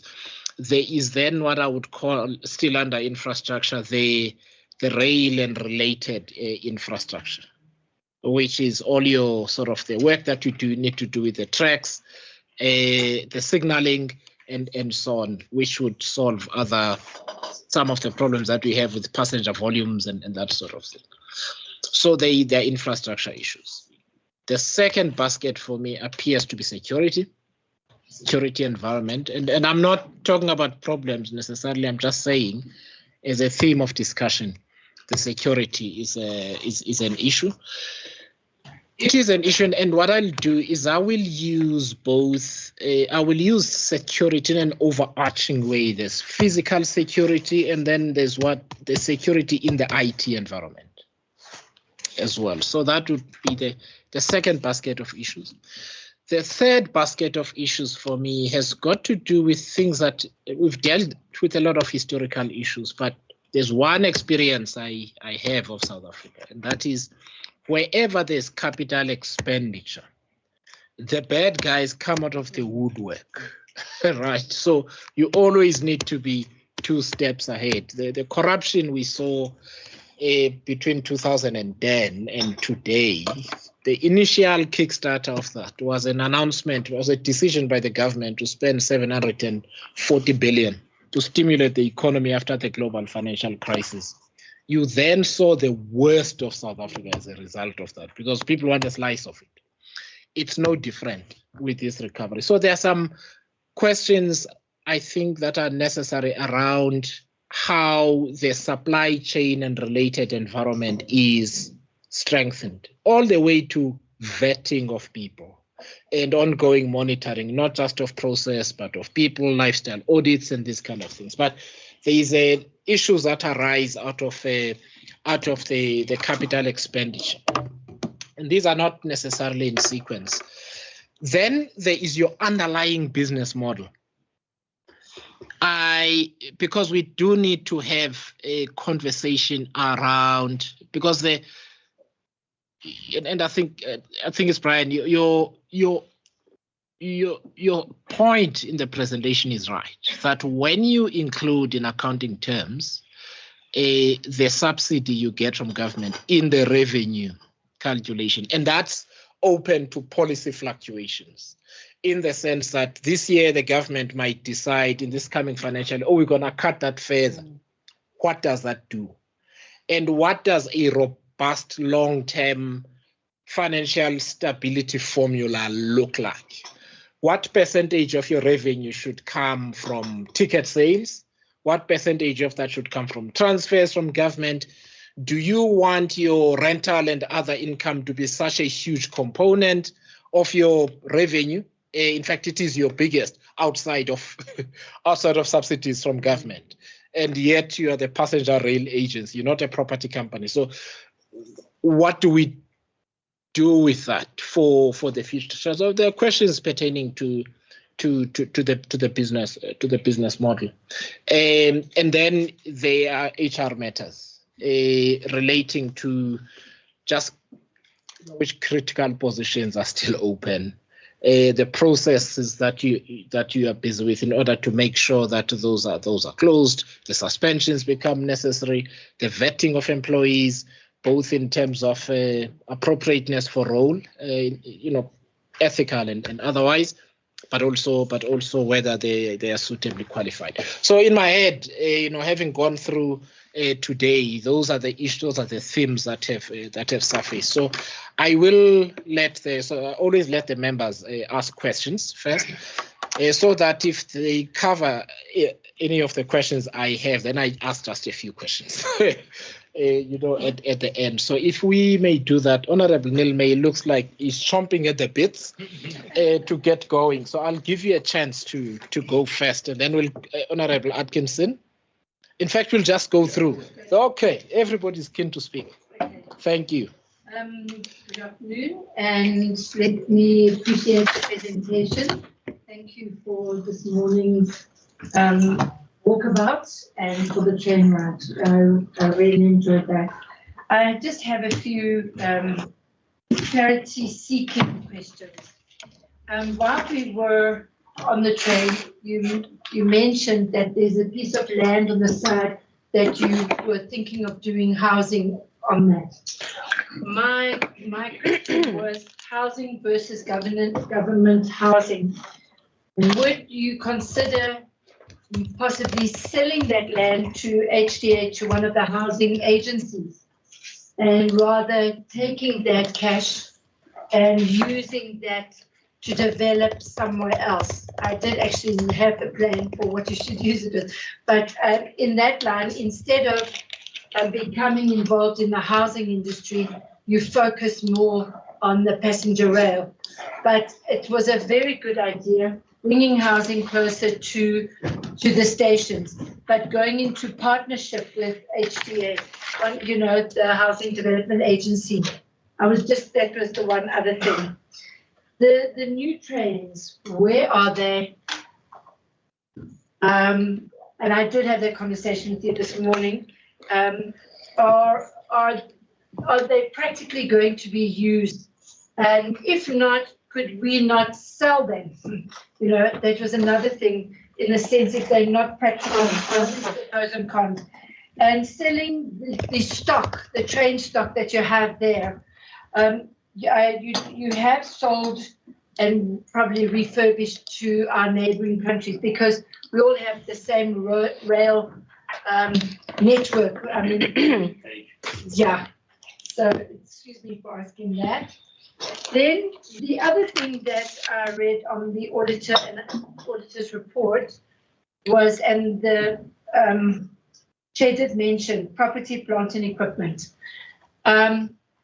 That property, plant, you have gone to do an audit on your property, plant and equipment. And the property and plant and equipment that has slipped through the cracks that you might have known because it's paper-based, have you able to trace it? It could old employees and others have walked away with it, transferred it during this time when things were a little upside down, that that property belonged to us, but now it is belonging to someone else because it was transferred illegally. The other area was the ghost employees.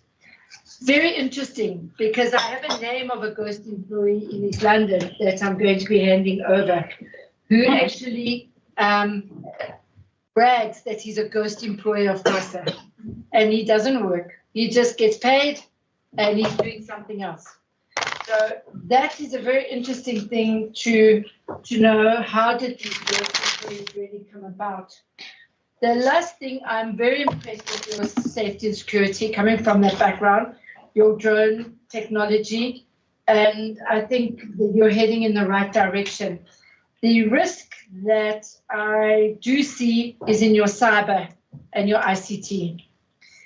And my question was that you did meet with the minister and she's given you permission to have the subcommittee chaired by a board member.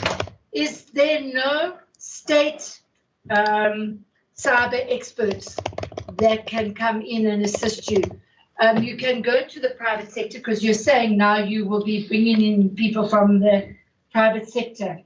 That was a question that I had. Seeing you are working with, from the security point of view, you are working with the states and state security. Could you not couple that as well on our cyber thing? And then the removal of cash. So it will affect the others who don't have bank accounts. However, mobile money is very big in Africa. You know, MTN has mobile money. As you just cross the border, everybody's using mobile money. Maybe this could be a first for PRASA to look at with one of those companies and actually really start to look at that so that our communities that don't have a bank account can actually pay through their cell phone in that way or something to that effect. Because although we want to go cash free, there's still those that just manage to grab their 8 rands and go to the ticket office. So mobile money is something that maybe with your big cell companies you can have a look at and maybe do something with PRASA. Thank you. Thank you. Honorable Bila. Thank you so much, Chairperson. Good afternoon, good evening. It's Thursday. PRASA, SIU, EG, and colleagues from Parliament. Yes, it was very well spent, and it was nice traveling together with the people who voted us to power to see what they going through in every day. And they go to work or come to town to do their things. And I don't have much questions. I don't know whether the questions will come when I'm talking. But one first thing, I want to applaud you, PRASA, for coming out of disclaimer zone and welcome to qualified zone. But we are encouraging you to work very hard to achieve the clean audit outcome. I know how painful it is to become a bad example when people are discussing things, to say we don't want to be like PRASA, who are getting disclaimer for 3 consecutive years. So now you are out of the offense. So the issue of human capital, the chairperson has covered me on that one. I think we have to fill those positions that are vacant. Yes, I've already indicated that it was a good experience traveling together with our people. But there's one thing that I noticed when we are coming from Naledi to Park Station. Alongside our railway line, there are a lot of plastic bags, pampers, and all the stuff that have been dumped there. Firstly, I was checking to say maybe it's littering, but I say, how will they litter everything alongside the road? Whereas inside the train, they say that there is no drinking water. or alcohol, no eating in the train, it means it's our communities who are alongside the railway line that are dumping illegally there. So my suggestion is we are having a city of Joburg. I know the bylaws on illegal dumping are there, but the implementation part of it is what is leaking.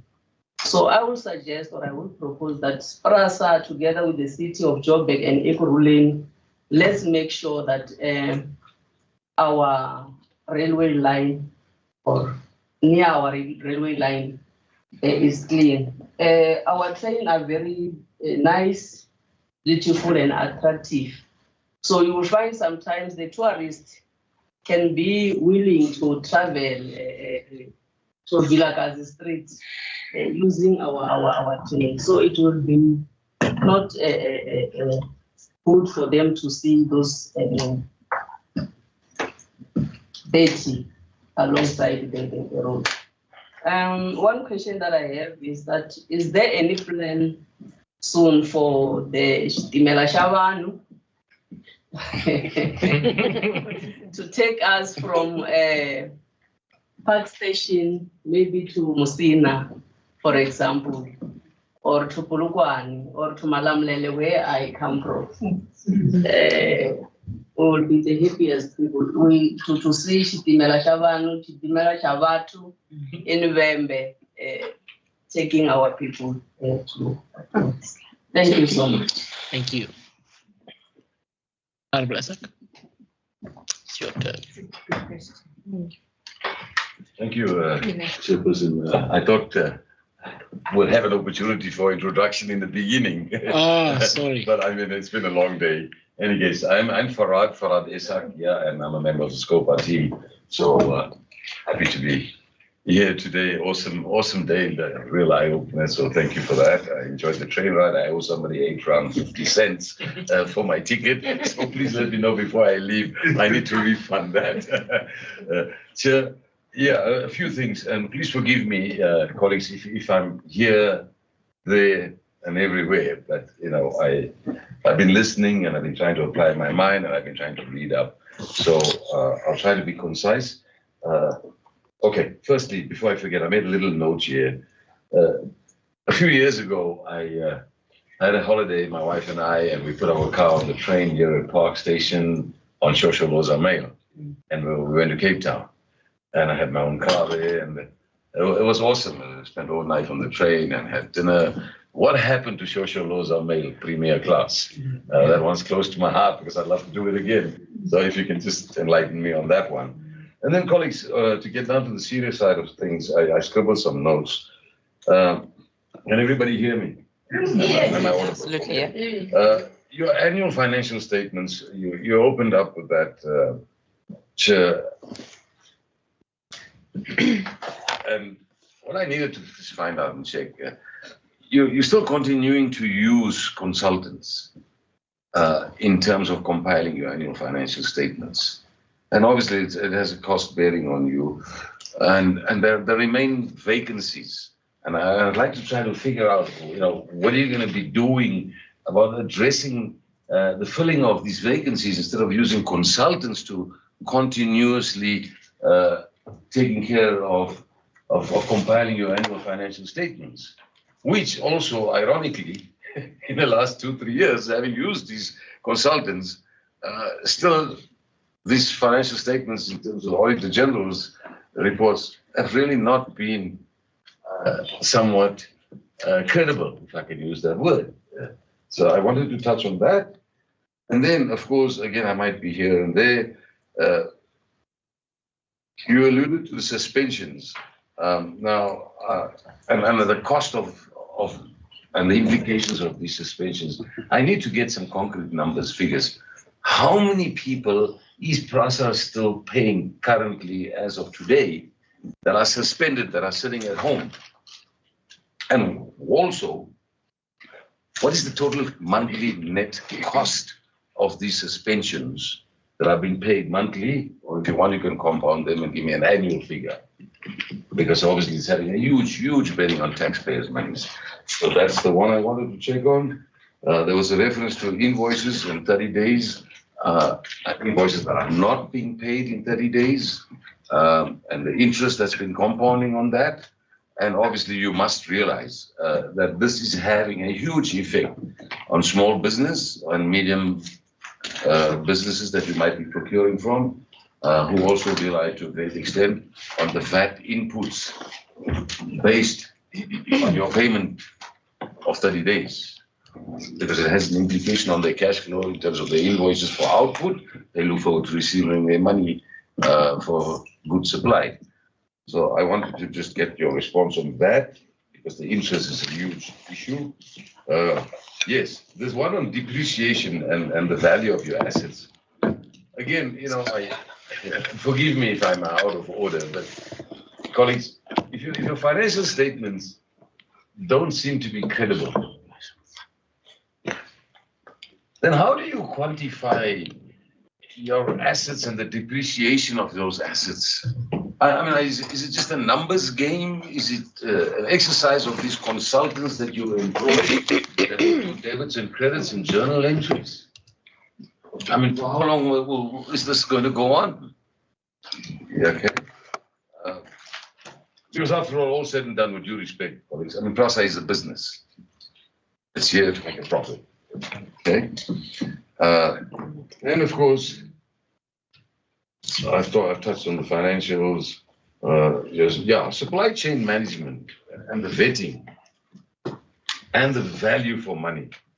Now, at the moment, I don't think, correct me if I'm wrong, that you have a full-time employed supply chain manager or director, however I can put it. Who is then signing off on these supply chain processes or overseeing? What is the value for money? How is it being assessed? I need to just understand that. I'm trying to be brief. I want to talk to Asif. Asif, the AG has highlighted that PRASA is still struggling with internal controls. Okay, and the AG has highlighted that with the last 2 or 3 years financial statements, as well as now with the latest 23-24. I'd like to hear from you. What are your thoughts in terms of that? Okay, then I'm going to capture that, and then the depot modernization program. Thank you for the tour. I thought it was very interesting. I really enjoyed it. It was my first exposure at a depot. I can understand that the facility is rather old, but you also have, if I remember having read correctly somewhere during the week, that you have a modernization program, I think, in place. Okay? What's the timeline on that? On the depot? The irregular expenditure remains problematic. Again, as I said just now, in terms of the non-compliance with the procurement processes. So that irregular expenditure keeps coming back. And it was highlighted again in the Auditor General's report, the latest report was highlighted there. The increase from 2022 to 23 is the financial year, from 22-23 to 23-24 financial year. It's gone up with some 5.6 billion rand in terms of irregular expenditure. That's not what I'm saying. That's what I've read. If I read it incorrectly, please correct me. But it is a huge matter of concern that in 12 months it's gone up to 5.6 billion, and this is the latest financial year. Fruitless and wasteful expenditure, I think we've touched on that. I need to understand this embezzlement of 25 million rand by an individual. Please, can you expand on that and tell this committee what is exactly the scenario around that 25 million rand embezzlement by this one particular individual, if I understand it correctly? I need to understand that. Because there needs to be a serious timeline on the conclusion of these cases. I mean, people cannot be just getting away like this. Please, Chairperson, I want to know, has there been any disciplinary actions? I'll repeat, has there been any disciplinary actions in the 23-24 financial year? Simple question. My final one.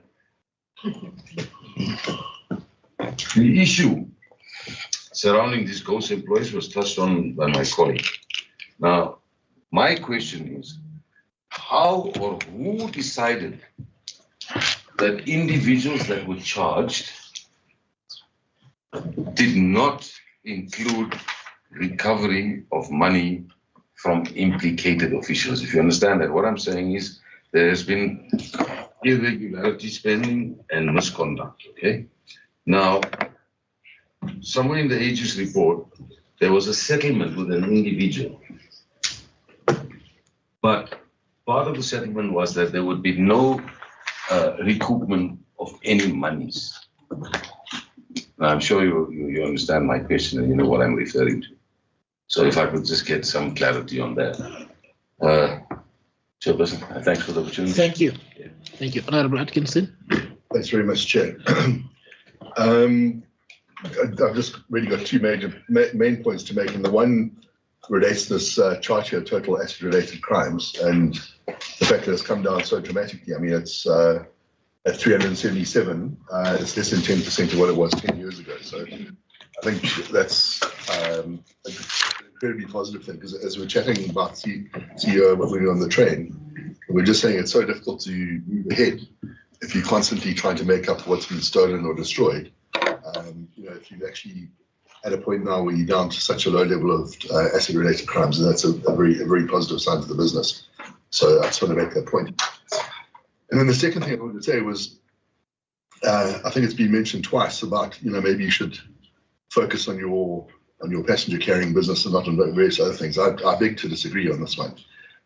You spoke to me about the station looking a little bit like the airport. And if I can just use a comparison here, you should look at yourself rather like the low-cost airlines in Europe do, where they charge people literally £1 or £10 for an air ticket.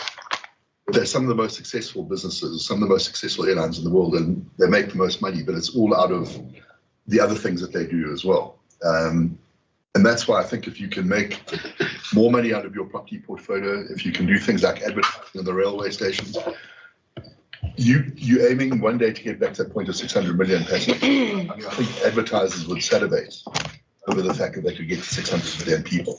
So you have a wonderful opportunity there to get alternative sources of income by the fact that you have so many people going through your stations and so many people traveling on your trains, and using the smaller stations as well. So I do think a lot of thought can be given to that as to alternative sources of income that that PRASA can make. By the sheer fact that, you know, at the moment you've got 45 million. You know, if you're going to get up to 600 million, there's a lot that you can do with that. And I see you're already doing that with Park Station by the fact that it is almost a little bit of a shopping mall, and ultimately at some of the smaller stations as well. You can probably get food outlets and various other things. I know people are not allowed to eat and drink on the trains, but they might want to have something before they go into the station. So yeah, I would say more strength to you on that. And also, we did briefly chat on the train about this idea of PPPs and public-private partnerships. And you mentioned the fact that you're doing that in the city of Cape Town with the I think it was a student accommodation that's above the station. So I certainly think more of that as well. And one of the main reasons why I'm so hot on the idea of alternative sources of income, we all know that the state is very short of money. So the less we have to pay to you as a subsidy, the better. So the more successful you are with all your other sources of income, I think the better it is for us as a country, and the money can be better deployed elsewhere. And then the last little point I wanted to make was, are you thinking in any way of doing some sort of joint venture with SA Tourism? I'm thinking particularly that line from Cape Town to Simonstown, but I'm sure the other lines around the country that would be of great interest to tourists as well. But I do think it'd be quite interesting to do some sort of joint venture with them, and that could bring, you know, basically tourism onto your lines as well. Thank you. Thank you. Honorable Skosana. Yeah, no, thank you very much, Chair, and good afternoon to everyone. It has been a long day. Yeah, no, Chair, we welcome the presentations that were made here, and we welcome also the visit of side here at PRASA, seeing for ourselves what is happening, taking a train from Naledi to Park Station. I think that was a very good experience, especially for some of us who have used trains before. I was telling some of my colleagues that I was using the train on daily basis between 2003 and 2004. I was working in Isando and I was staying at Tembisa, so I was traveling by train. So what I've seen today is completely different. I've seen a new Jerusalem. Yeah, so I think we must really appreciate that this is quite a significant improvement. I think even at this stage, I wouldn't mind to use a train sometime if I feel like. I think it's very good and very encouraging. Even the Park Station, like my colleague is indicating, the Park Station has completely changed from what I used to know. Very neat, very clean, beautiful. So we really commend you on that, both the board and the executive for having achieved that. Yeah, so coming to my comments and questions, one, I think we've noted that in 2023-2024, you have achieved 87% of your performance target from a very low 19% of 2021-2022, which is very great. And it shows that you know your story. So we really commend you on that. And then number two, I think also want to commend the audit committee. So I think the audit committee chair indicated that they are meeting on a monthly basis. They're no longer meeting on quarterly basis, so that they are able to be hands-on in playing oversight to PRASA. I think that is very important, especially to an institution that has had quite a number of disclaimers. I think you really need that if you want to significantly improve and go to a clean audit. So I think that is very important. Now, a question regarding the issue of unverified employees. I know that my colleagues raised this question. I'm saying unverified because that's what the audit committee chair said. He says those are not ghost employees. They are unverified employees. What does that mean? When you say employees are unverified, and what happened, what led to this matter being a finding by the AG and also being investigated by an SIU? What does it mean to say an employee is an unverified? Who was verifying them? Why they were not verified? So I'm interested to be schooled in that regard. It was something that we are very worried about when they say PRASA is having ghost employees. So if you are saying they are unverified, what does that actually mean? And then we also want to commend you from the presentation. I think you did indicate that from 7 million passenger trips in 2020-2021, you have moved to 40 million passenger trips in 2023-2024. And that is very good. And we are estimating that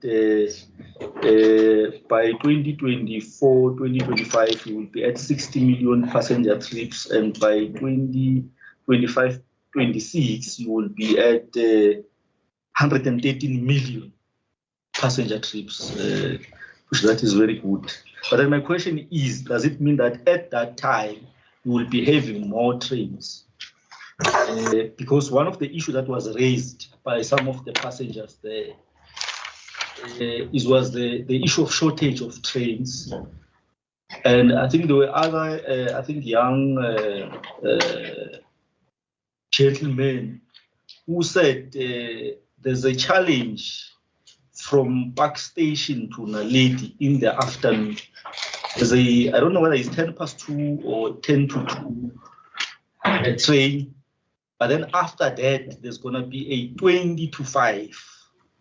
While previously there were in between, there were 2 other trains. So both trains were cancelled. So it means if a student or a learner missed that 2:10 or 2:10 flight, then that learner or student must wait for 2 hours, 30 minutes to get the next train. So they were pleading that at least if there was one other train in between, maybe something past 3, whether 3 o'clock or 3:30 or 4, so that people don't have to wait for more than 2.5 hours to wait for the next train. So as we are reporting that these numbers are going to go up, I'm interested to know whether does that mean you will be by then having more trains already. Then another issue that was raised, which I've raised with Mr.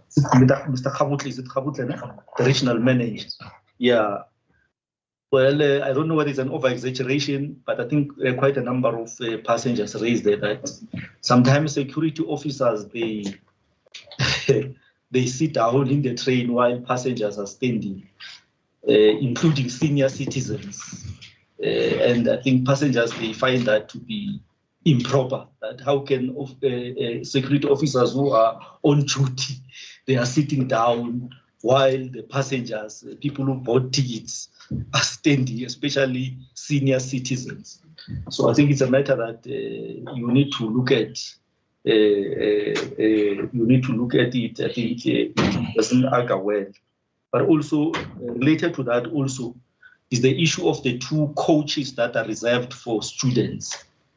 Even during school holidays, security officers don't want other passengers to use those coaches, even if other coaches are full. They don't want other passengers to use. And we find that those 2 coaches are empty because it's school holidays. There are no students or learners. So I think it's a matter that I think you should also look at it. Yeah, those are my questions. I think other questions they already asked that I want to ask the internal controls and other things. Thank you very much, Chair. Thank you, Honorable Skosan. Honorable Madlan. Thank you, Chair, and greetings to everyone. I don't think that I will go much into commending. I think that has been done sufficiently. I must, however, stress the fact that I get very nervous when everything looks beautiful. Not to suggest that it is unreal, but I understand that in the nature of the environment and of things, particularly running such big institutions, there's quite a lot of challenges, and sometimes I feel like sometimes we express them in a manner that does not really give us the severity of them. And once we've been here to exercise our fiduciary responsibility on behalf of the people, my worst fear is coming out and finding a scandal next week. Because whenever I see things on the internet and things passed out, I always ask myself, if there were human beings operating in that space, how did they not pick it up? How did it happen under their noses? So I just want to ask a few questions in light of what I've just said. And like the chair has said, ours is to find the cracks of the problems. Because when you win, we all win. Is to understand what are the gist of the issues and what solutions can we propose and agree on and take forward to ensure that these institutions are functional and sustainable in a sustainable manner. You know, maybe the first question is, there were 3 suspensions which we were told are historical. I would like to understand why have those matters not been brought to finality. I think of the 7, we were informed that 3 of them were historical. That is the word that was used. So I want to assume that they were over 5 to 5 years or so. So why have those matters not been brought to finality? There is an issue of a relating to security. Some of the issues I'll ask maybe were not part of the presentation, but if I may, Chair, I would want to ask them because some of these issues are in the media. For example, the 2.2 billion tender with Siangana Technologies that we are hearing that PRASA isn't battle around. We would like to get an understanding of what are the issues there. Like I said, once we've been in a place, we are to be abreast of what the issues are because we have to account to Parliament and on behalf of the people also be aware. So it would just be to get an information around that. What is the issue about and how far is it being handled and so forth. And then the issue of under finance, operational loss narrowing due to asset write-off. And there was also an issue of possible actual savings from the security worth millions. I'm just combining the two because I want to establish that obviously if you're able to write off certain assets or sell certain assets and it gives you some revenue, that is not sustainable. It will be something in the interim to try and alleviate the situation. But in a long run, because that money is not from your normal business operations, it will not be coming through. And also in relation to the savings and so forth. And I want to understand that that picture that we are given, if all works accordingly, will that resolve the financial problems of PRASA? Because I want to operate from the thinking that says, whilst we may have interim solutions or interim interventions, we don't want to find PRASA in a better financial position for the next 2 or 3 years, and then in the long run, be crippled with the same challenges. So we want to understand exactly what does PRASA need in order for its business to be financially viable and sustainable. You know, not just only viable in the interim, and then we leave and other people find a mess. That would not be ideal. The other issue, there was a commitment on the ICT side, which said, in fact, the gentleman even said if the Auditor General could come in January, the issues would be resolved. I just want assurity if that is feasible, if that is a certain thing, so that when we leave here in March, we do not have a problem or similar problems that would have been encountered now, because that's not an assurity that is mandatory. It's not something that we need to hear. We need to hear practical, steps and processes, but that are feasible. But if it's the case, we are very happy. But we would hate a situation where we were here and we heard of it, and we're told that it will be resolved. And when we come back in the next time, we find that they are not resolved, because then the attitude changes. So I just need a clarity if there is a certain issue, that whatever the ICT issues are with the interventions that were displayed before us in January, they will all be resolved. That's what I would like to see clarity on. And then on the last one, in the trains we're speaking about, I think there's, like I said, they've been highly commended and we're very happy. State of the art, which is what our people need to present human dignity to our people. They deserve all the best that can possibly be provided. I have a few questions though. My understanding was that there was a contract that was given over a period of 10 years for 600 trains. If my understanding is correct, I want to understand how many have been delivered, how many are outstanding. I think there's that echo, yeah. Echo, okay. So I want to understand how many have been delivered, how many are outstanding. That's number one. Number two, the period of 10 years, I believe, has lapsed. So maybe there could have been delays due to COVID and many other reasons. So what is the targeted date now for the full delivery of the 600 trains? Understanding also that there are issues with connections and all of that was explained, which would make it difficult to have all of the trains at once and so forth, and all the other factors that could be involved. But what are we looking at to have the full capacity of that tender delivered and concluded? Also, of the 51 billion, because I believe that was the budgeted price, how much has been spent, how much is outstanding, and is the financial capacity still available to finalize the project in terms of the projections that are there?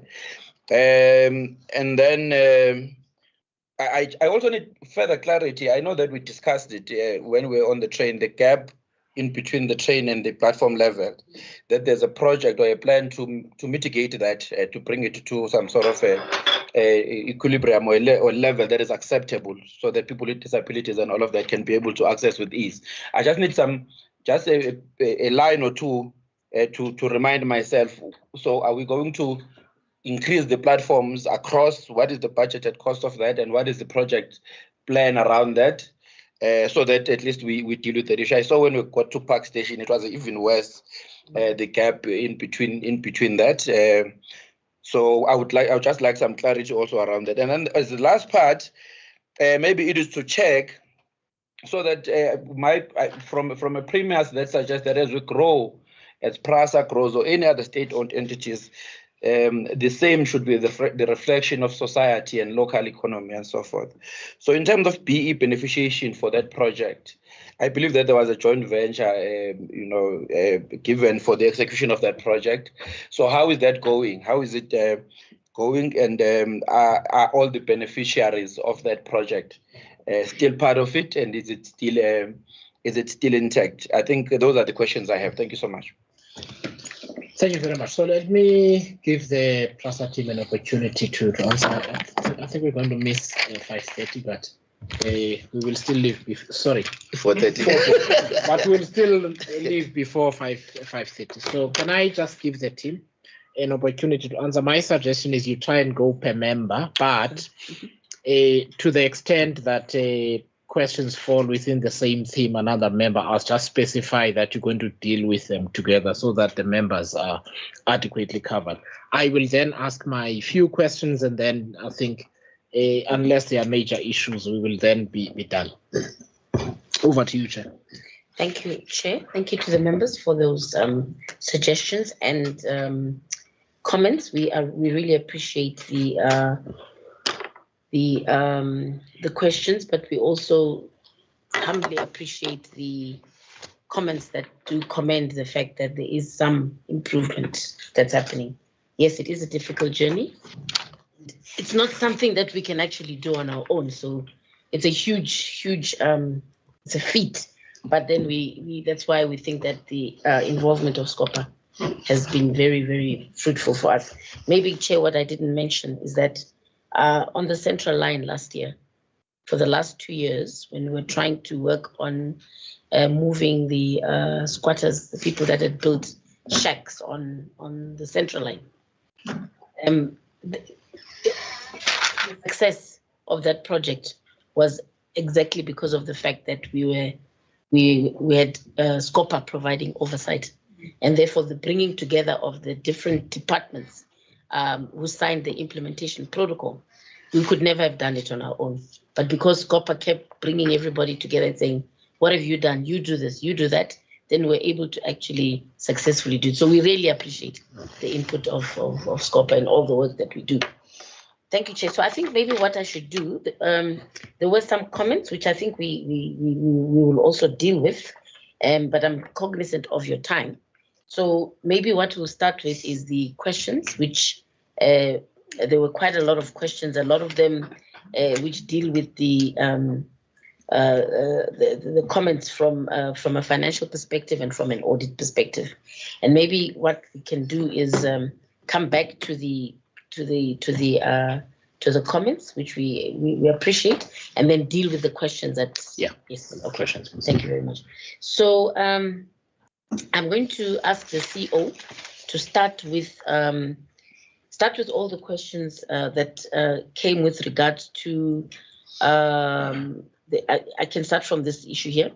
The issue of Shosholoza mail, I think we can explain that very easily.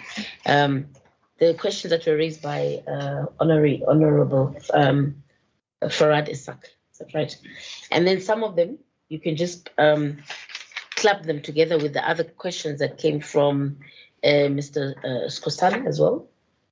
And then we deal with, if there's anything from an HR perspective, we'll ask Naledi to clarify the issue of the suspensions, because I think that question came out at least 3 times. And then we can ask Brian to also deal with those financial issues. Yeah. Over to you. No, thank you, Chair. I think it's helpful that we cluster it. Cluster it, yeah. If you allow me, Chair, I think when it comes to finance, we HCM, we'll get colleagues to come in on those, so I can just quickly cluster the other things around that, as the Honourable Chair mentioned earlier. So I think there were questions that started off by Honourable Neil May, and I know it came also from Honourable Atkinson around the secondary mandate. The secondary mandate is important for PRASA. I just want to stress that up front. It is there to supplement the revenue coming from the primary mandate and the subsidy and so forth. But the point is acknowledged. On a lot of projects, we work with the HDA. We work with Shara in terms of the social housing. So there are all these partners as part of the process. So we recognize that there's a need to ensure there's partnerships, not only within the private sector, but also public sector, like the HDA, like Shara and so forth. That is all part of this process. But the ability to generate revenue of the secondary mandate is a critical aspect for PRASA in terms of the sustainability moving forward. Now, the issue around, I'm going to lump this under the whole discussion. There were various questions around the new trains, Gibela and so forth. I want to start off from the point of view, because it started with you, Honourable Neil May, around can we not sell these trains? There were questions around, are we utilizing all of these trains? Is there a shortage of trains? And then I'll come to some of the more direct questions on the Gibela thing. So, and how many trains have we received to date? So when it comes to the Gibela, the Isitimela Sabantu, in terms of those trains, you're correct, it was a 10-year contract for 600 trains, right? And of that 600, the first 20 was manufactured in Brazil, was shipped over for testing and stuff, and the balance, 580, must be manufactured here in South Africa, in Niger. Now, where we are with that, and I think when you raised the timeframes, you were correct in suggesting that the 10 years have already elapsed, to some, close to elapsing. And why we have not completed that process is because there has been delays. Number one was with the establishment of the factory. So in terms of getting the land from Ekurhuleni, the bulk earth services that is required to service the site, electrical connections, there were delays around it, and transfer of properties. That was the first delay. COVID was another delay in terms of the program that was set up. So where we are at this point in time, we are sitting at about 240 trains of the 600. I mentioned earlier that we're just over a third of the way through in terms of the trains that we have received. And coming back to the issue of when you speak to passengers, one of the key things they raise is they want more trains. And the fact is not because we've got a shortage of trains. The fact is that we've got sufficient trains as we speak. The 240 that we speak about, of that 120 is in service. The challenge comes is with the signaling. So when we talk about more trains, is because at the moment you might find on the Naledi corridor as an example, there's a train every 45 minutes or an hour, as opposed to having a train running every 5 minutes or 10 minutes in the peak.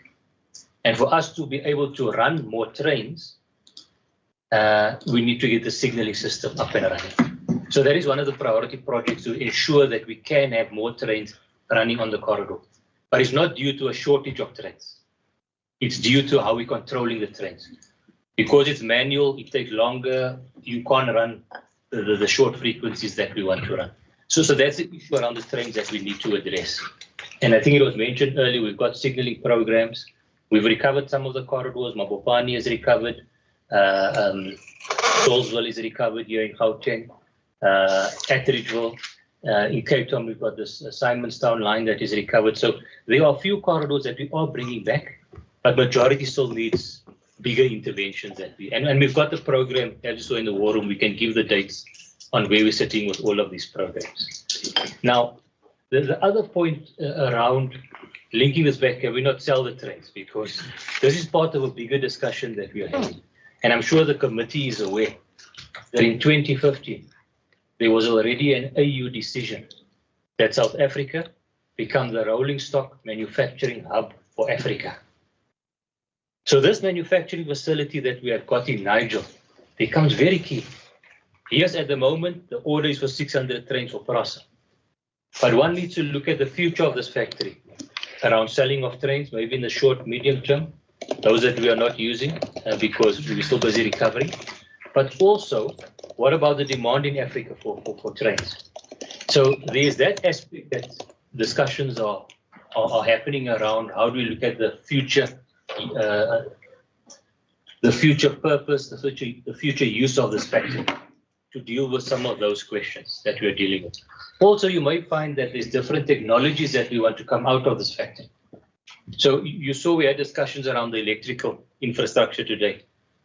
And I think I spoke to some of the members that were from, Honorable Neil, you were from East London, you said.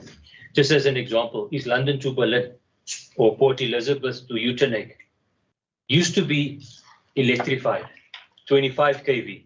Colleagues will remember I spoke that our network is 3000 kV. In the Eastern Cape, we had 25 kV, which is a different design to the current trains that you saw running, the blue ones. It's got a different traction. But what has since happened in the Eastern Cape? All of that overhead electrical traction has been stolen. It's gone. Those are Transnet lines, by the way. It's not a PRASA line, but we operate it. So now we're even looking at the options, Honorable Chair, to look at new designs of this train. Not only 25 kV, but maybe do we want the battery operated? Do we want diesel operated? And I'm talking about the blue trains that you saw today. Because that also starts giving other opportunities, whether it's in Africa, you don't need a specific traction, or in some of our branch lines or rural areas where there's no electrification.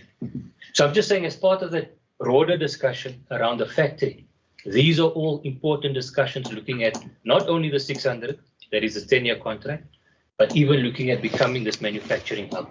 So I just wanted to mention that around the Gibela discussion that we were having. And Honorable Madlala, you were raising quite a few things related to Gibela, right? So I've touched on the issue of the delays, where we're sitting with the program.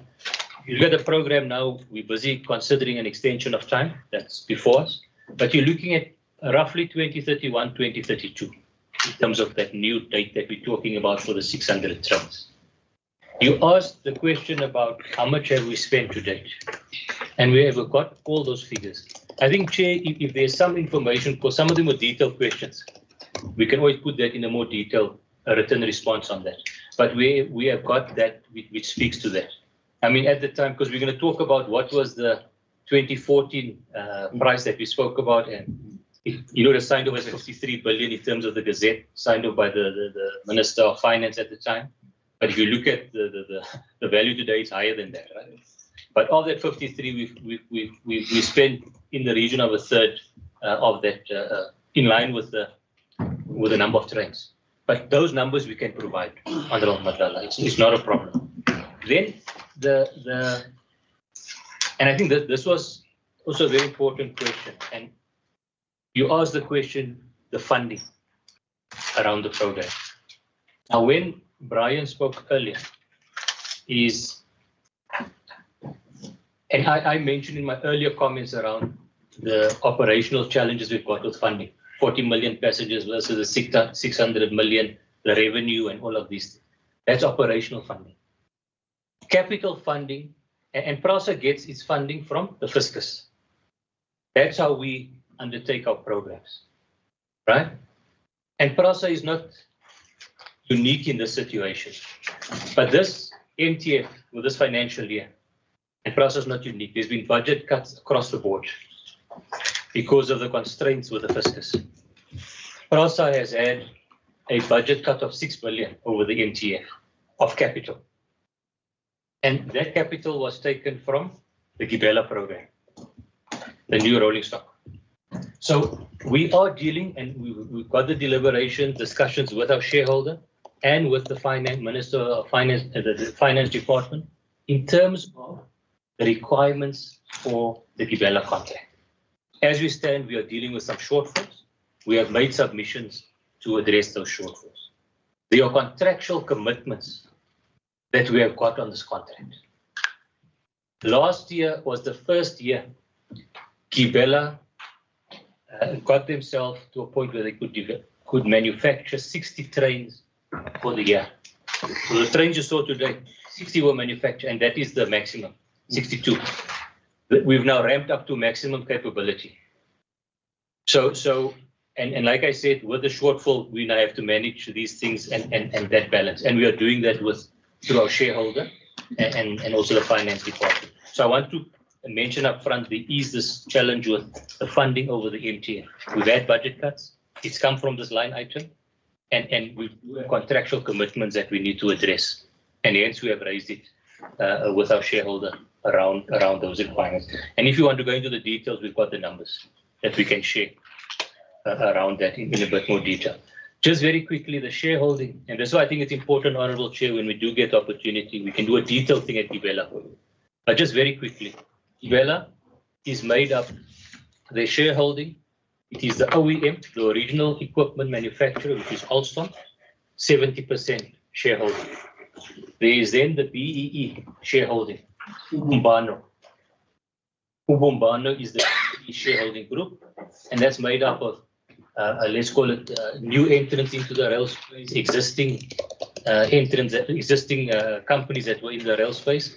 And then also, there is a PRASA employee scheme, there's a Gibela employee scheme, and there's an educational trust that all falls in that 30%. So that high level is the shareholding arrangement within Gibela. But I think that is a whole discussion on its own, Chair. We can have a whole day on if you want to get in the detail of some of these things. Very quickly, while I'm on that, because I'm looking at you, Honorable Madala, the platform rectification that we saw today, that's the gap between the door of the train and the platform. Again, taking into account the fiscal constraints, we need to look at cost-effective solutions that can address that concern. As we heard, we've got the immediate interventions. We've got platform marshals that will help passengers that need help, assistance. But going forward is the raising of the platform. And this does not mean you're building a completely new platform. We are looking at cost-effective solutions, modular solutions, even down to aluminium or steel solutions. And this is tried and tested around the world. We will have both ramps as well as stairs that line up with your doors. So this program is in place. It is one that the Railway Safety Regulator is watching from PRASA, that we need to make progress with the issue of the platform rectification that we need to deal with. Then just coming quickly to the other issue that you raised, Honorable Mandela, around, you picked up on the Siangena. For colleagues that maybe just Siangena relates to the project that dealt with, we call it beacons, access, integrated systems and access management at our stations. So speed gauge, ticketing and so forth at the time. That contract, the court found it to be irregular and unlawful. And that contract was set to 2.2 billion at the time. The court then also ruled that an independent engineer must be appointed to go and see physically what was done and estimate the cost of the works. And once, so that report will indicate who owes who money. Does Siangena owe PRASA? Or because PRASA's paid already 2.2. Or must money be returned, or was money fairly spent? That report is out, it's being reviewed now. There's 90 days, which takes us to the end of November to comment on that report. So I don't want to go into too much detail, but that's where we stand with regards to the Siangena matter, just so that you're aware of that thing. Honorable Skosana, Naledi off-peak, you raise a valid point, and I just want to mention the issue of off-peak is there's a project also on the Naledi. I don't know if colleagues mentioned that. We've got a phase 2 Naledi project. And what that means is we want to bring additional lines that lead into Naledi. If we do that, we can run more trains. So sometimes it's best to take occupation in the off-peak of the line than taking an occupation of the line in the peak when most of the people are traveling. So we are still balancing this thing of how do we take occupation, when do we take occupation of the line to conduct further work or maintenance or so forth. But I think I've noted a lot of the things that were raised, we don't have to respond. I think it's good feedback. the issues that you are raising around even the security officers, I don't want the team to respond. The team here must go and look into what you have raised. Is our security sitting down? Is our security not allowing passengers in the school, scholar coaches when the school holidays? I don't want us to respond to that. We will look into that to make sure that whether these things are happening, and we must address it, because what you are raising is not correct. Right? Security should not be on be sitting. They should be doing their job on the trains. Honourable Atkinson, we take the point on tourism. We will look into that. You would have seen already some initiatives in Cape Town, as an example. We partnered with Sandparks, where you take the Southern Line train and you get free access to the parks, Sandparks. So we've got these initiatives that we are doing, but I think there's more that can be done from a tourism point of view on quite a number of our corridors. Now, Chair, I just want to touch further on, because Honourable Atkinson raised it, Honourable Madlala raised it around the funding. You touch on it from a PSP point of view. We've mentioned there's fiscal constraints. December last year, Cabinet approved the private sector participation framework. It was approved in December. Our minister is now busy with the setting up of the private sector participation unit, which I understand will eventually move to DBSA. We are participating in those areas.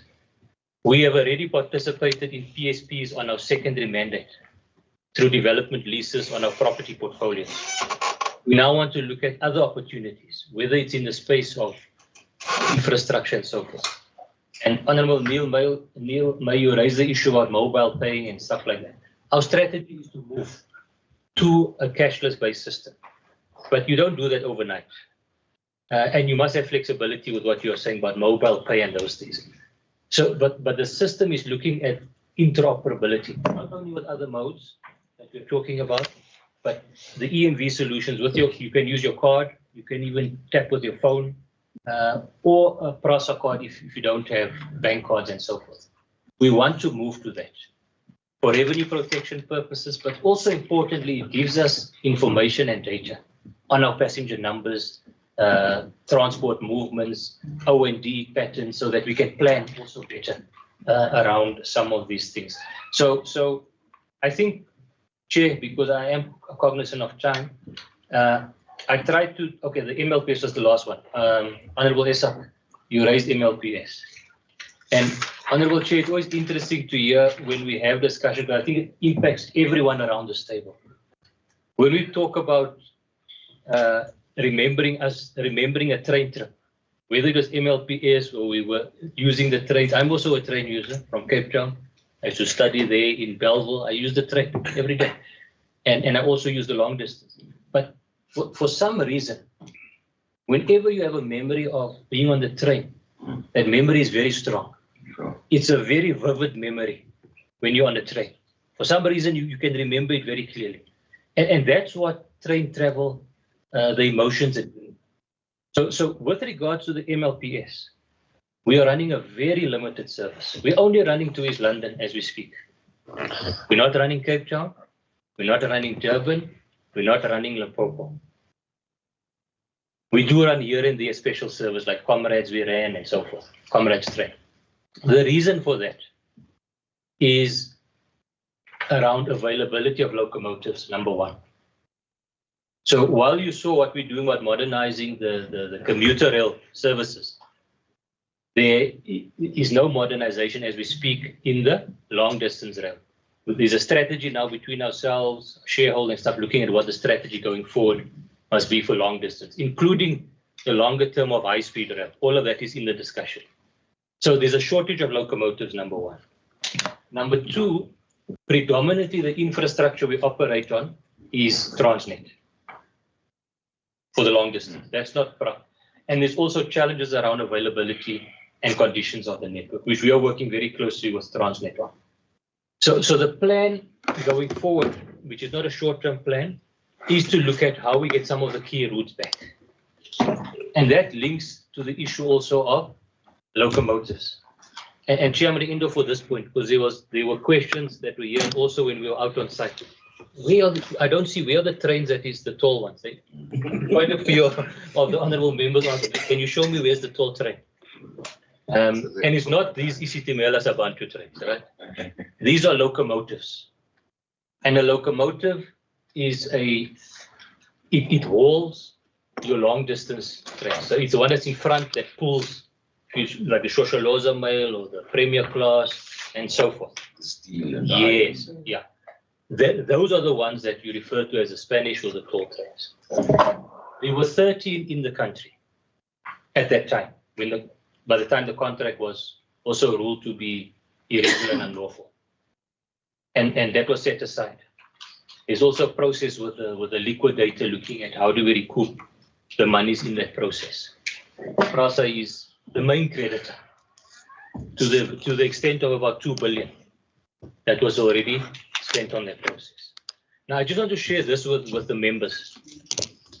At some point, the liquidator auctioned 7 of those locomotives. At the time, one locomotive, brand new, it was costing between 40 and 50 million. At the auction, 7 of these locomotives, pretty much new locomotives, because it's in a liquidation process, right? All 7 went for approximately 90 million. Less than 10 million a locomotive. Or yeah, less than 10. The issue with that is the locomotives, some of them are running in Africa by people that bought it, private sector. Here, and the reason I'm raising this is because the question had come and I say we've got a shortage of locomotives. We don't have.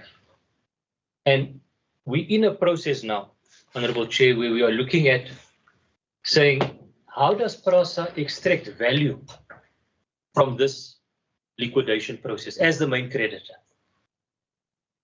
We're getting no value by auctioning off those locomotives. PRASA ends up getting, we don't get that 90 million by the way. Everything else gets paid, we end up with 6 or 7 out of that, right? That is not value. Not when we're sitting there for 2 billion plus.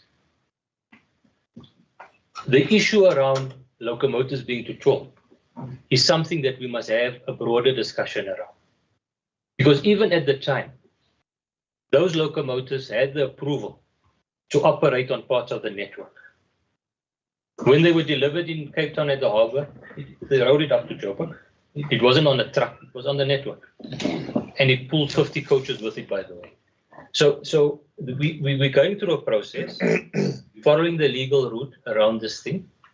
But what we are saying, and we've got technical process that looks at the suitability, where it can be operated, and getting approvals for the rest of the network, is to say the best value for PRASA is through this liquidation process, is that we want a distribution, otherwise dividend in specie. You distribute these assets, and we want those locomotives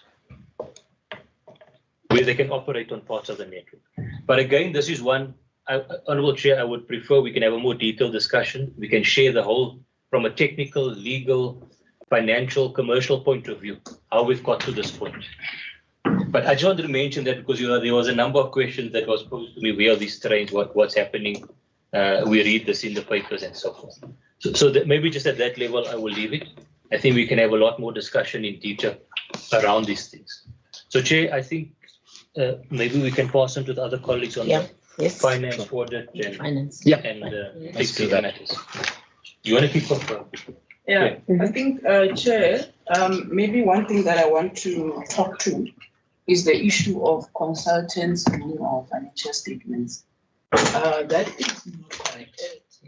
Our financial statements are prepared in-house.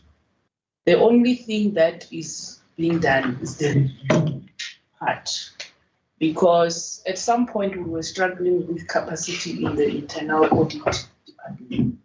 We had a lot of personnel leaving in the department, so there was no capacity to review those steps. It's only now that the internal audit is being capacitated. And the other additional thing was that previously, AGSA could not rely on internal audit work because there was no quality audit review that was done by an external quality review. we recently got that done, and then our internal audit got that. So that meant that whatever work that internal audit does in PRASA, the AGSA improvement is reliant on that because it's a requirement of the standards that quality audit needs to be done. So I just wanted to clarify the fact that the Fs are being done enough. It's only the review that is being done by a company called Ultimax. Then the other issue that I wanted to also touch on was the issue of the instability within the ICT department and one of the causes that made us to be in the state where we are in the ICT environment. And based on those items that has been raised by our ICT personnel executive, the host to host, and the issue of the enhancing the security, and also to utilize SEP to its maximum capacity. Because right now at PRASA, SEP is being underutilized. Yes, and that's why we have this host of problems. So the upgrade of the SEP system to be fully utilized will derive benefits for PRASA to enjoy the security features of this SEP system that is installed. So those are the type of things that I thought I should touch on from an audit point of view. Thank you. Maybe Brian can take over from the rest. Cost employees. Oh, I think is it used the HR exec? It's an HR exec issue as well. Okay. But then maybe let me also touch on that issue of unverified. So we had a process called project ZS. So that meant that employees needed to come with their ID and be verified to say you are here at work. There were some people that did not come for that particular project ZS. They did not appear before their manager and all that, and that meant they are unverified. And there were a host of reasons. Some of them was on suspension, they were not coming to work, and they did not respond to the call. Some of them were on maternity leave or whatever the case was, and they were all put in that one basket to say they are possible ghost employees. And hence I said that there was a forensic investigation that was done by a company called Nexa, so that we can determine whether there is, because the number started at the media, it was 3,000. It was announced to be 3,000, then it went down to 1.2, because that verification process was a process that was housed in security department as well. And then eventually we said, because we want to get closure and clarity on this thing, there should be a forensic investigation that needs to be done. And furthermore, we should request the SIU to include it in the proclamation so that we can get this matter to rest. But there was those host of issues to say people do not come for this project Zivese to be verified to say they are indeed employees or not employees of PRASA. And that is where we came to the number of 93. And that forensic investigation report, which I mentioned that we submitted to AGSA from this independent company, it did mention that it's 93 that are not verified. So that's where we are at this point in time, but we still are open for the process of further investigation, because the ghost employee matter is a proclamation, and the SIU is also attending to. So we are welcoming all investigations that has been launched on this, because we need to bring finality to the matter. But I think also my lady and Brian will also add one. Thanks. Thank you very much, Chair. I just think maybe I'll just start off with the housing one first, if I can. PRASA for some time has realized that we are not the developers. We are not capable of taking development risk. If you look at the investment chain in property. And therefore what we do is we identify properties like the one that would have been seen today, and we then take it out to the market and get a developer or partner like DHA who would come in then and take the development risk. PRASA would then earn rentals and potentially look at co-investing depending on the returns on that. So yes, very much in terms of we are happy to take items out. We have taken many items out, and we really have I think it's now close to 180 development leases with partners developed over the last 20 odd years. So yes, that's our approach. We certainly wouldn't develop ourselves. So we have a pipeline of projects that will go out that would then look at including those properties as well. I'd like to talk to business model maybe last, but maybe if I can just address the issue of AFS and PPE, etc. And maybe I just want to comment on consultants as well. You know that in the financial space, your financial statements have become so complex nowadays, it is very rare that you have one team that can do everything for you. And whether this relates to PRASA as an entity, whether it's a listed entity, or whether it's even the AG, there are times where you need to go out and get specialist assistance and opinions on how to treat certain things. PRASA is a very unique environment. And we will always at year end make use of certain people to be able to come and give us an opinion on certain items to make sure that, one, we can comply with the AG as well, in terms of where there might be changes in legislation or something may have changed. So we have appointed quite a number of finance people over the last 18 months to be able to fill gaps where we didn't previously have gaps. But as an entity, us, the AG, etc., we will always make use of consultants, particularly when it comes to opinions and looking at certain things specifically. So I just wanted to mention that as well. Just on the, if I can start on the PPE and then talk to the financials. On the PPE, we have moved and brought all of our assets. Now, just to give you an idea, we've got about 380,000 assets. It is a massive asset register distributed across the country. And if we look at last year, the 22-23 delivery of the AFS, one, we delayed the submission to the AG to make sure that we had our asset register up to date and that they were credible. Then number two, for the AG to audit that number of assets, they had to take huge samples to be able to develop a credibility with regards to the asset register that we had. Yes, they have picked up specific items which we are qualified by. But I want to say the qualifications are very specific to certain items within the financial statements. If there was no credibility in the financial statements, we would have sat with a disclaimer again. So to give you an example, when I want to talk about PPE, we have a note which is for halted and delayed projects. Now, if the auditor is not convinced that that list is absolutely complete, and you can give them a complete list of all the contracts that are there, etc., they are going to say, but we have a doubt about this note. They are not qualifying the assets themselves, they're qualifying the note that is there. And they're saying there is potential that it could be material. So that is what they're warning the public about. So the very specific items that they're qualified on are items that we are addressing. So from that perspective, I would like to say that it's not that our financials are not credible.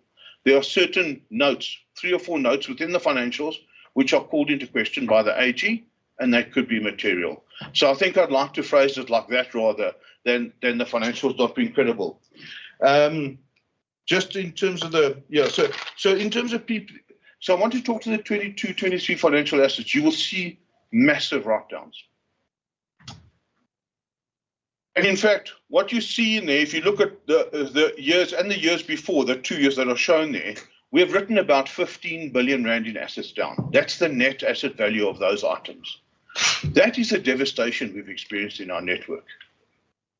And just to understand that when we're writing down a net asset of value of 15 billion, it's probably going to cost you 150 billion to replace all of those assets again. And that puts into perspective, it's now a rebuild program. It's no longer just a modernization program. So from that perspective, I think we need to understand that the asset registers were seen to be credible by the AG for existence and completeness. So we have sorted out that matter with regards to whether we have credible financials in terms of assets or not. So I'd like to allay the fears there with regards to whether depreciation is an issue or not, etc., all of those items. So we have managed that with the AG itself as well and come to a clear understanding as to where we are there. I think I'd like to deal with just, if I can provide, I don't see the head of legal is not here, but just on that embezzlement of 25 million, he has been fully charged. The person, all of his assets, all of the assets purchased with that money, etc., all of that has been secured and seized. So it is following a legal process to make sure that we can then offload and sell those assets, and then you'll never recoup all of the money, but we'll recoup a large portion of that money. So if I could just maybe provide that as a bit of an update. Just on with regards to payments, so we have improved the amount of payments that we make and the time that people spend waiting for payments. There is no doubt that we fully understand there are many small businesses out there which VAT is an issue to them as well as other things. They want to be able to say salaries, wages, etc. We do, however, find that there tends to be a lot of noise with people that we have disagreements with on items. So I will refer to something the other day. Somebody repaired one of our Peugeot vehicles and says, well, they haven't been paid for how many months? I get an email. The group CEO gets an email. We look into it. We specifically require that they must replace it with Peugeot parts. They cannot verify that they have bought the parts from Peugeot and placed them into our vehicle. So therefore, it's likely pirate parts. We have asked them to clarify that. But a lot of noise is created because they can't verify that actually they use Peugeot parts as they should have. So that's using a simple example. In the project management side, we have changed the way payments and advices with regards to invoices happen within the project management environment. There is now a central area to which all suppliers must supply invoices. So we have a full record. Now, all suppliers have been notified with this. So the excuse that somebody doesn't get paid is, well, you need to provide us with the invoice from a finance perspective. So I think we won't fix the elephant within a day. It takes us time. But we are improving all of the time to be able to make sure that we can make those payments. Just on, I'll leave some of the stuff for SCM colleagues. I would like to come to though on the operating loss narrowing. And the chair asked a very good question in terms of saying, well, what is the underlying business model? There is a very simple equation for PRASA, but the problem is the equation is never really fully balanced. So if we look at simple, rail operating costs must equal subsidy received plus secondary mandate income plus fair revenue. When we look in the past, secondary mandate income is the only one that keeps up with proper inflation because you benefit from that as rents rise, etc. When we look from a fair revenue perspective, the last time we had an increase is 2015. That's something we're busy addressing at the moment. But you can't charge a 2015 fare and expect to cover your operating costs. That doesn't work. When we look at subsidies we receive from government, they increase by inflation. But in reality, when you look at our costs, so if you look at our ESCOM costs, if you look at the municipalities, those are all going up at 12, 16% per annum. Yet we are getting a 5% increase. It means you have this disconnect between what your real cost to run is versus what your income is. So the reality is you may say, well, subsidy is going to be subsidy. External income will be external income, but you then need to have one variable which allows you to cover that gap. And that would then, for argument's sake, have to be fair revenue. And obviously this is open for discussion, etc. But that would solve a big problem ensuring our future sustainability as well. Thank you, Chair.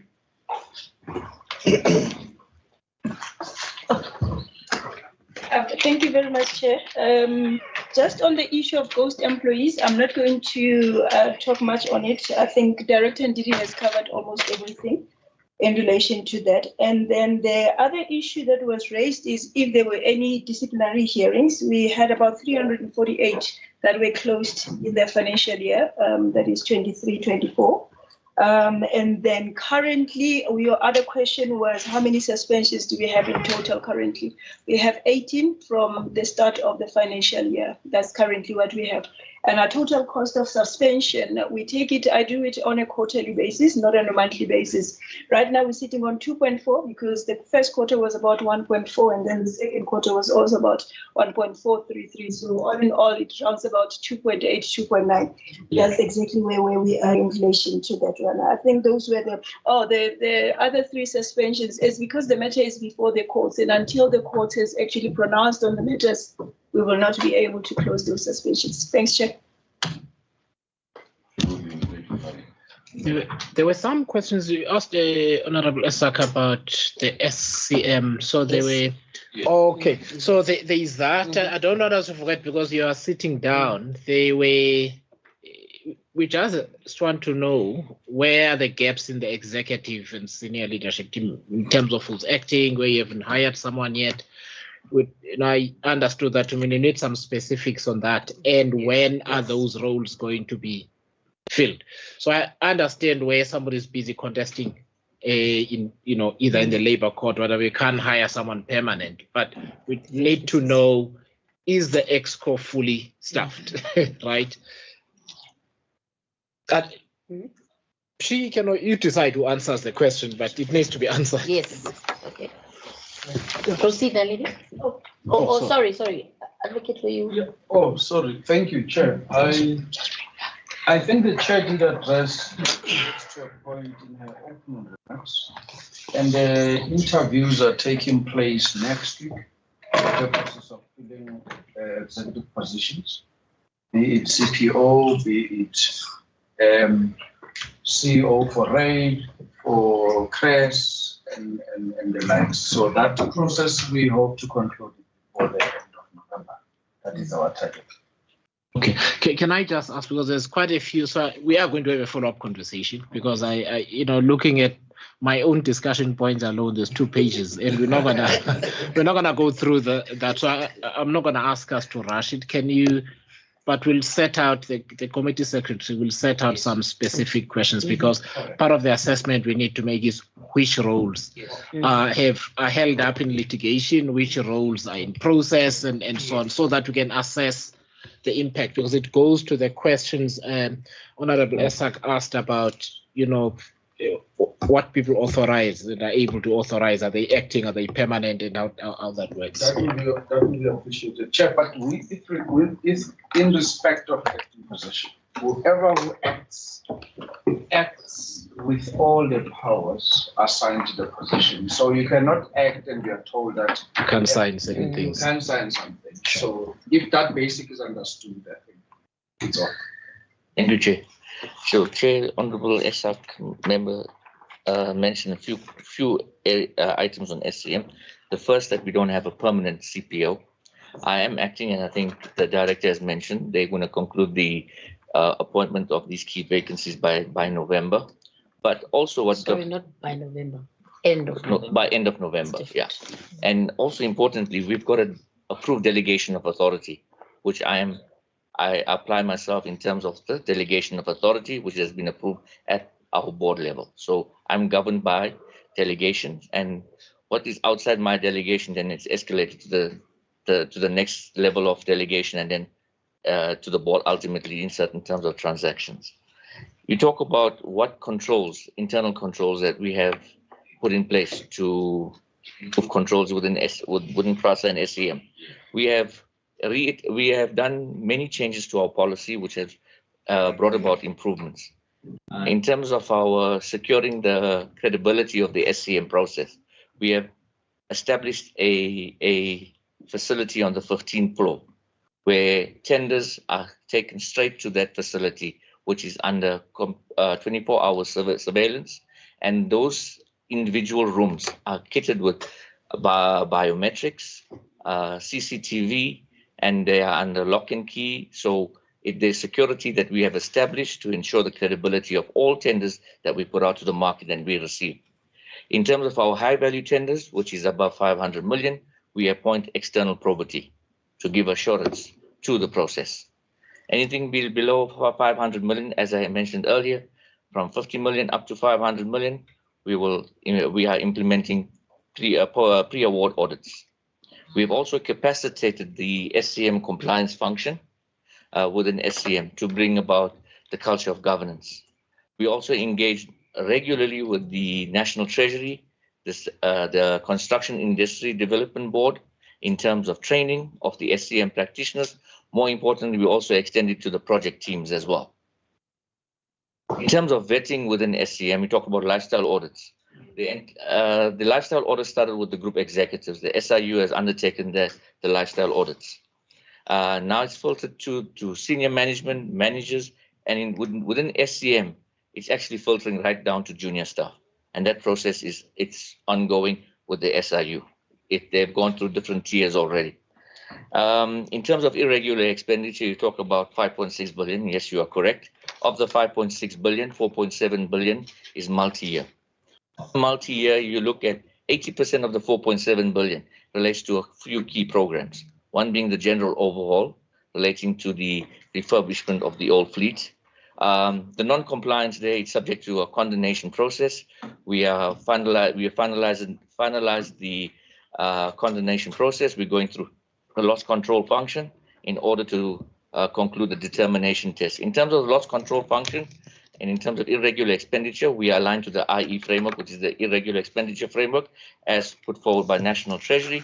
One of the key requirements is you undertake an investigation. That investigation will determine whether the entity has suffered loss or not.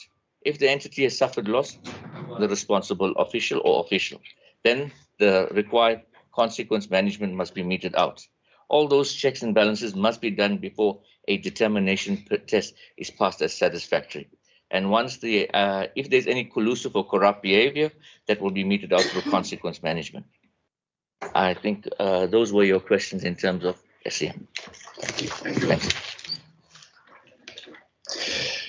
Thank you very much. So, and thanks very much, both honourable members, for the detailed questions and what I believe were comprehensive answers as well from the PRASA team. So, let me suggest the following: that we adjourn at this point, but that we have a follow-up conversation, and the committee secretary will find a date for us to deal with very specific matters.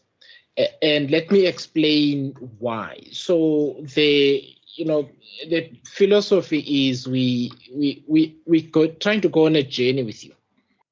So there are historical matters that we need to get to a point where we satisfied that they've been substantively dealt with, the risks have reduced to a sufficient level, and then there are questions pertaining to what happens from today on. Right, and how we're going to deal with those historical matters until they're not issues anymore.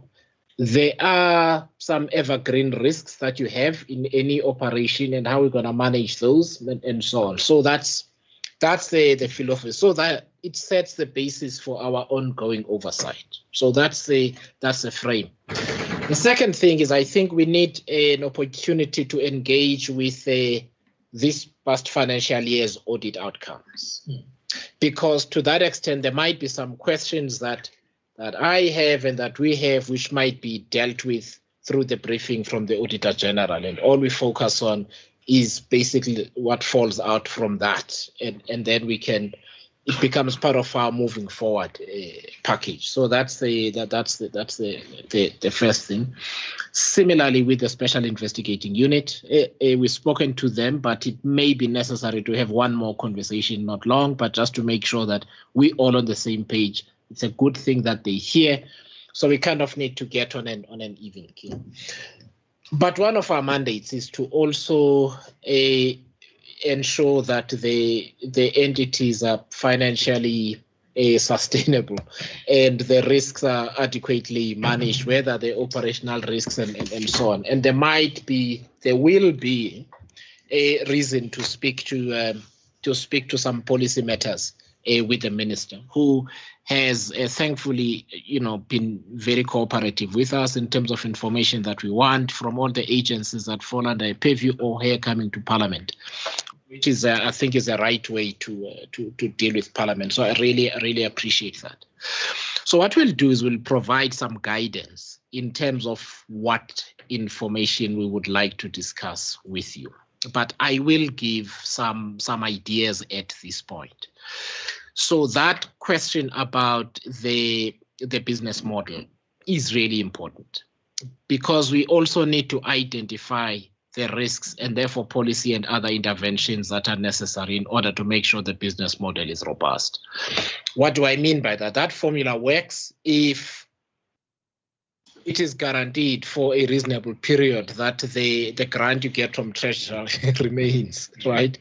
Because it's like you're pulling the mat from under your feet if we thought we're proceeding on the basis of X billion a year. Now you're getting told, no, actually, it's going to be Y this year, and it's Z the next year, then it's A, it's B. It does this, that doesn't work. That's a policy discussion, but we need to get a really good understanding from you, Chair, and the team as to what are the risks inherent in that. There is the issue of the fair revenue that you also have constraints. If you're operating on 2015 prices, we'd also like to understand what modeling you've done around increases. Are they feasible? Are they not? And so on. So there is a basket that relates to the business model.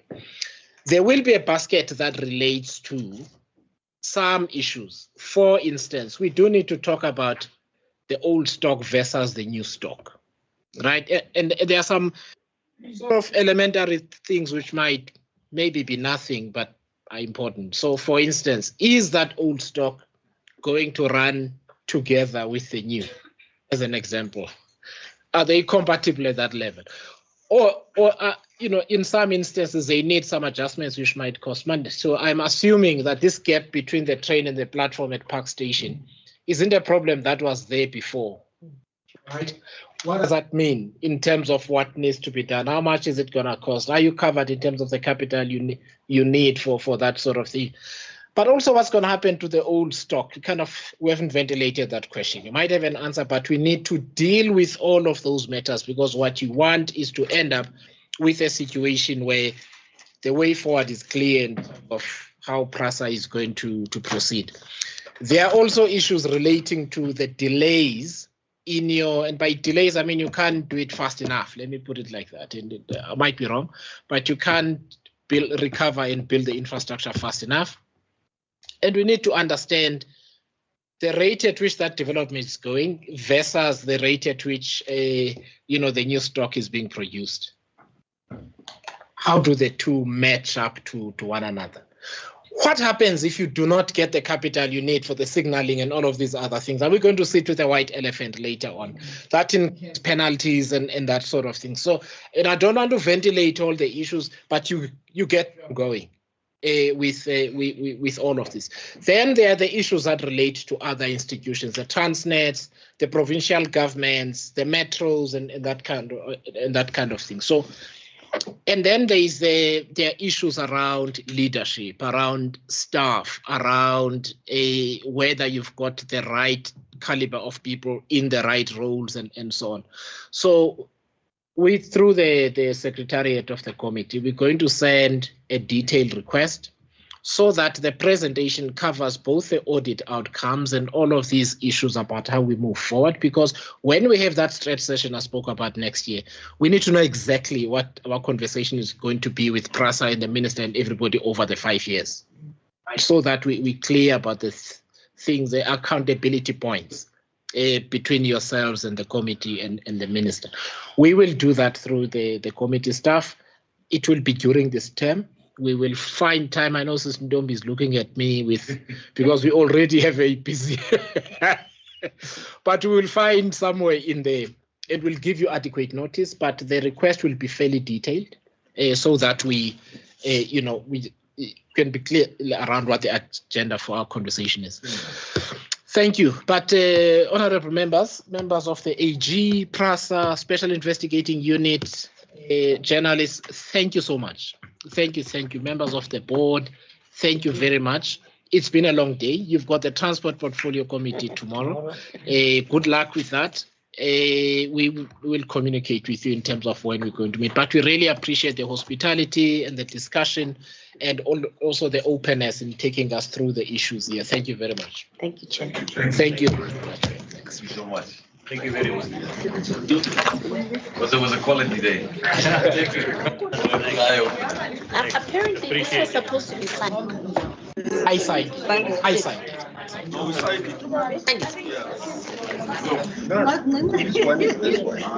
Yes, it's all fine. Thank you so much, Chair. Yes, don't give the chair.